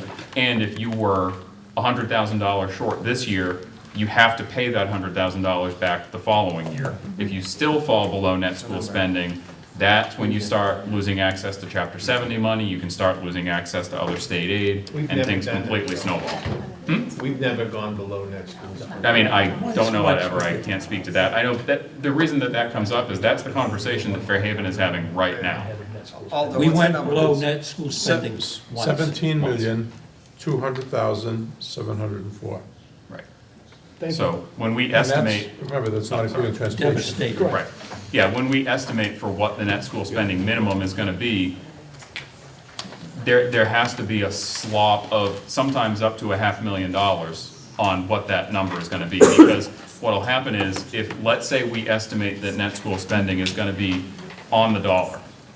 Well, when DESI comes back and does the math 2 years later, sometimes they don't agree with the school department's math. And if you come in slightly under, well, under by 100,000 is no different in their eyes than under by 500 or 600,000. It's just the way it is. Just so this is going to be broadcast, everyone understands it. Net schools, the school spending we're talking about, is that total education spending for the town, including OCC, Old Colony, and Bristol Aggie? Oh, Bristol Aggie. We I pay don't know about tuition, Bristol Aggie, correct? but And the tuition So- for high school? Old Colony is not, because they received their own Chapter Right. 70, we just pay the town portion, the required town portion, is what we pay to them. Bristol Aggie, I think we pay them in full, we do.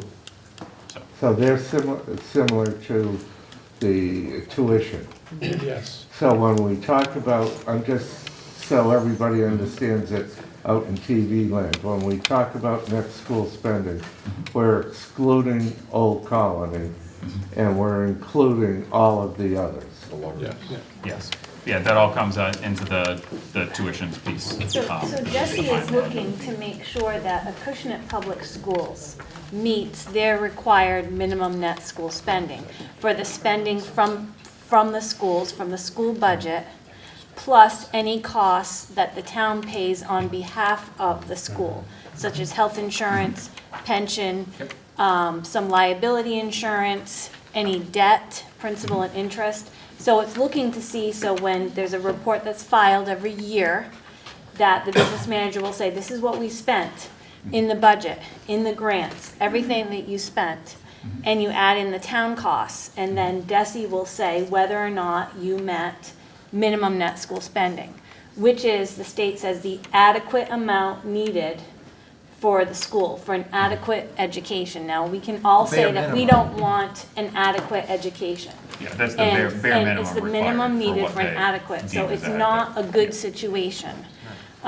Cities, big cities, hover at net school spending all the time, but they're also funded better than towns are. They get So, $1,500 per student increase year over year, we Right. get 75. so so many schools are well over net school spending, and I'm just, I'm not sure, where is Acushnet right now over net school spending? This year, very close, So what does that mean? 2026. How much? I think we're only over by a couple 100,000. A couple hundred But thousand? you can't really calculate that until you get your final costs. in. Correct, So- correct.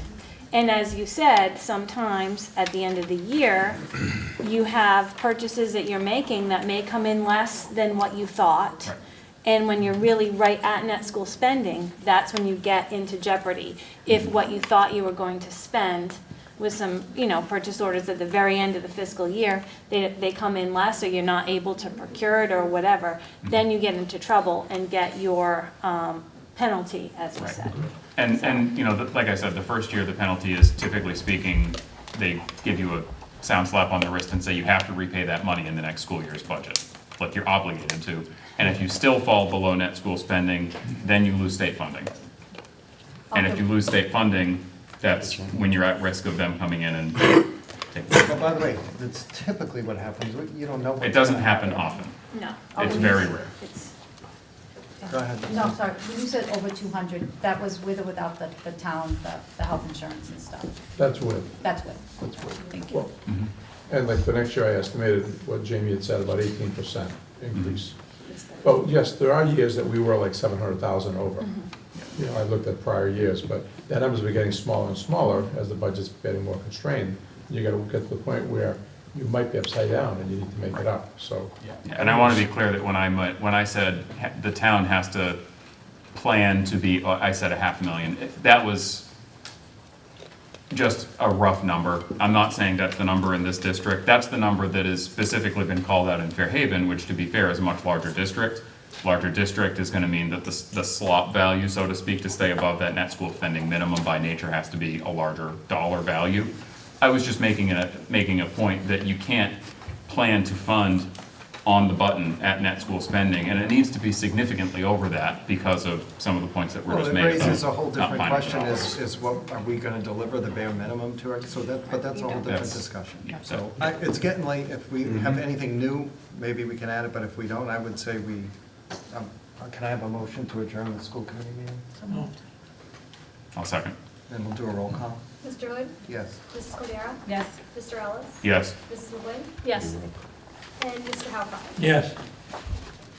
Do I have a motion to adjourn the finance? Make a motion. Second. All in favor? Aye. We are adjourned. Like this. Good night.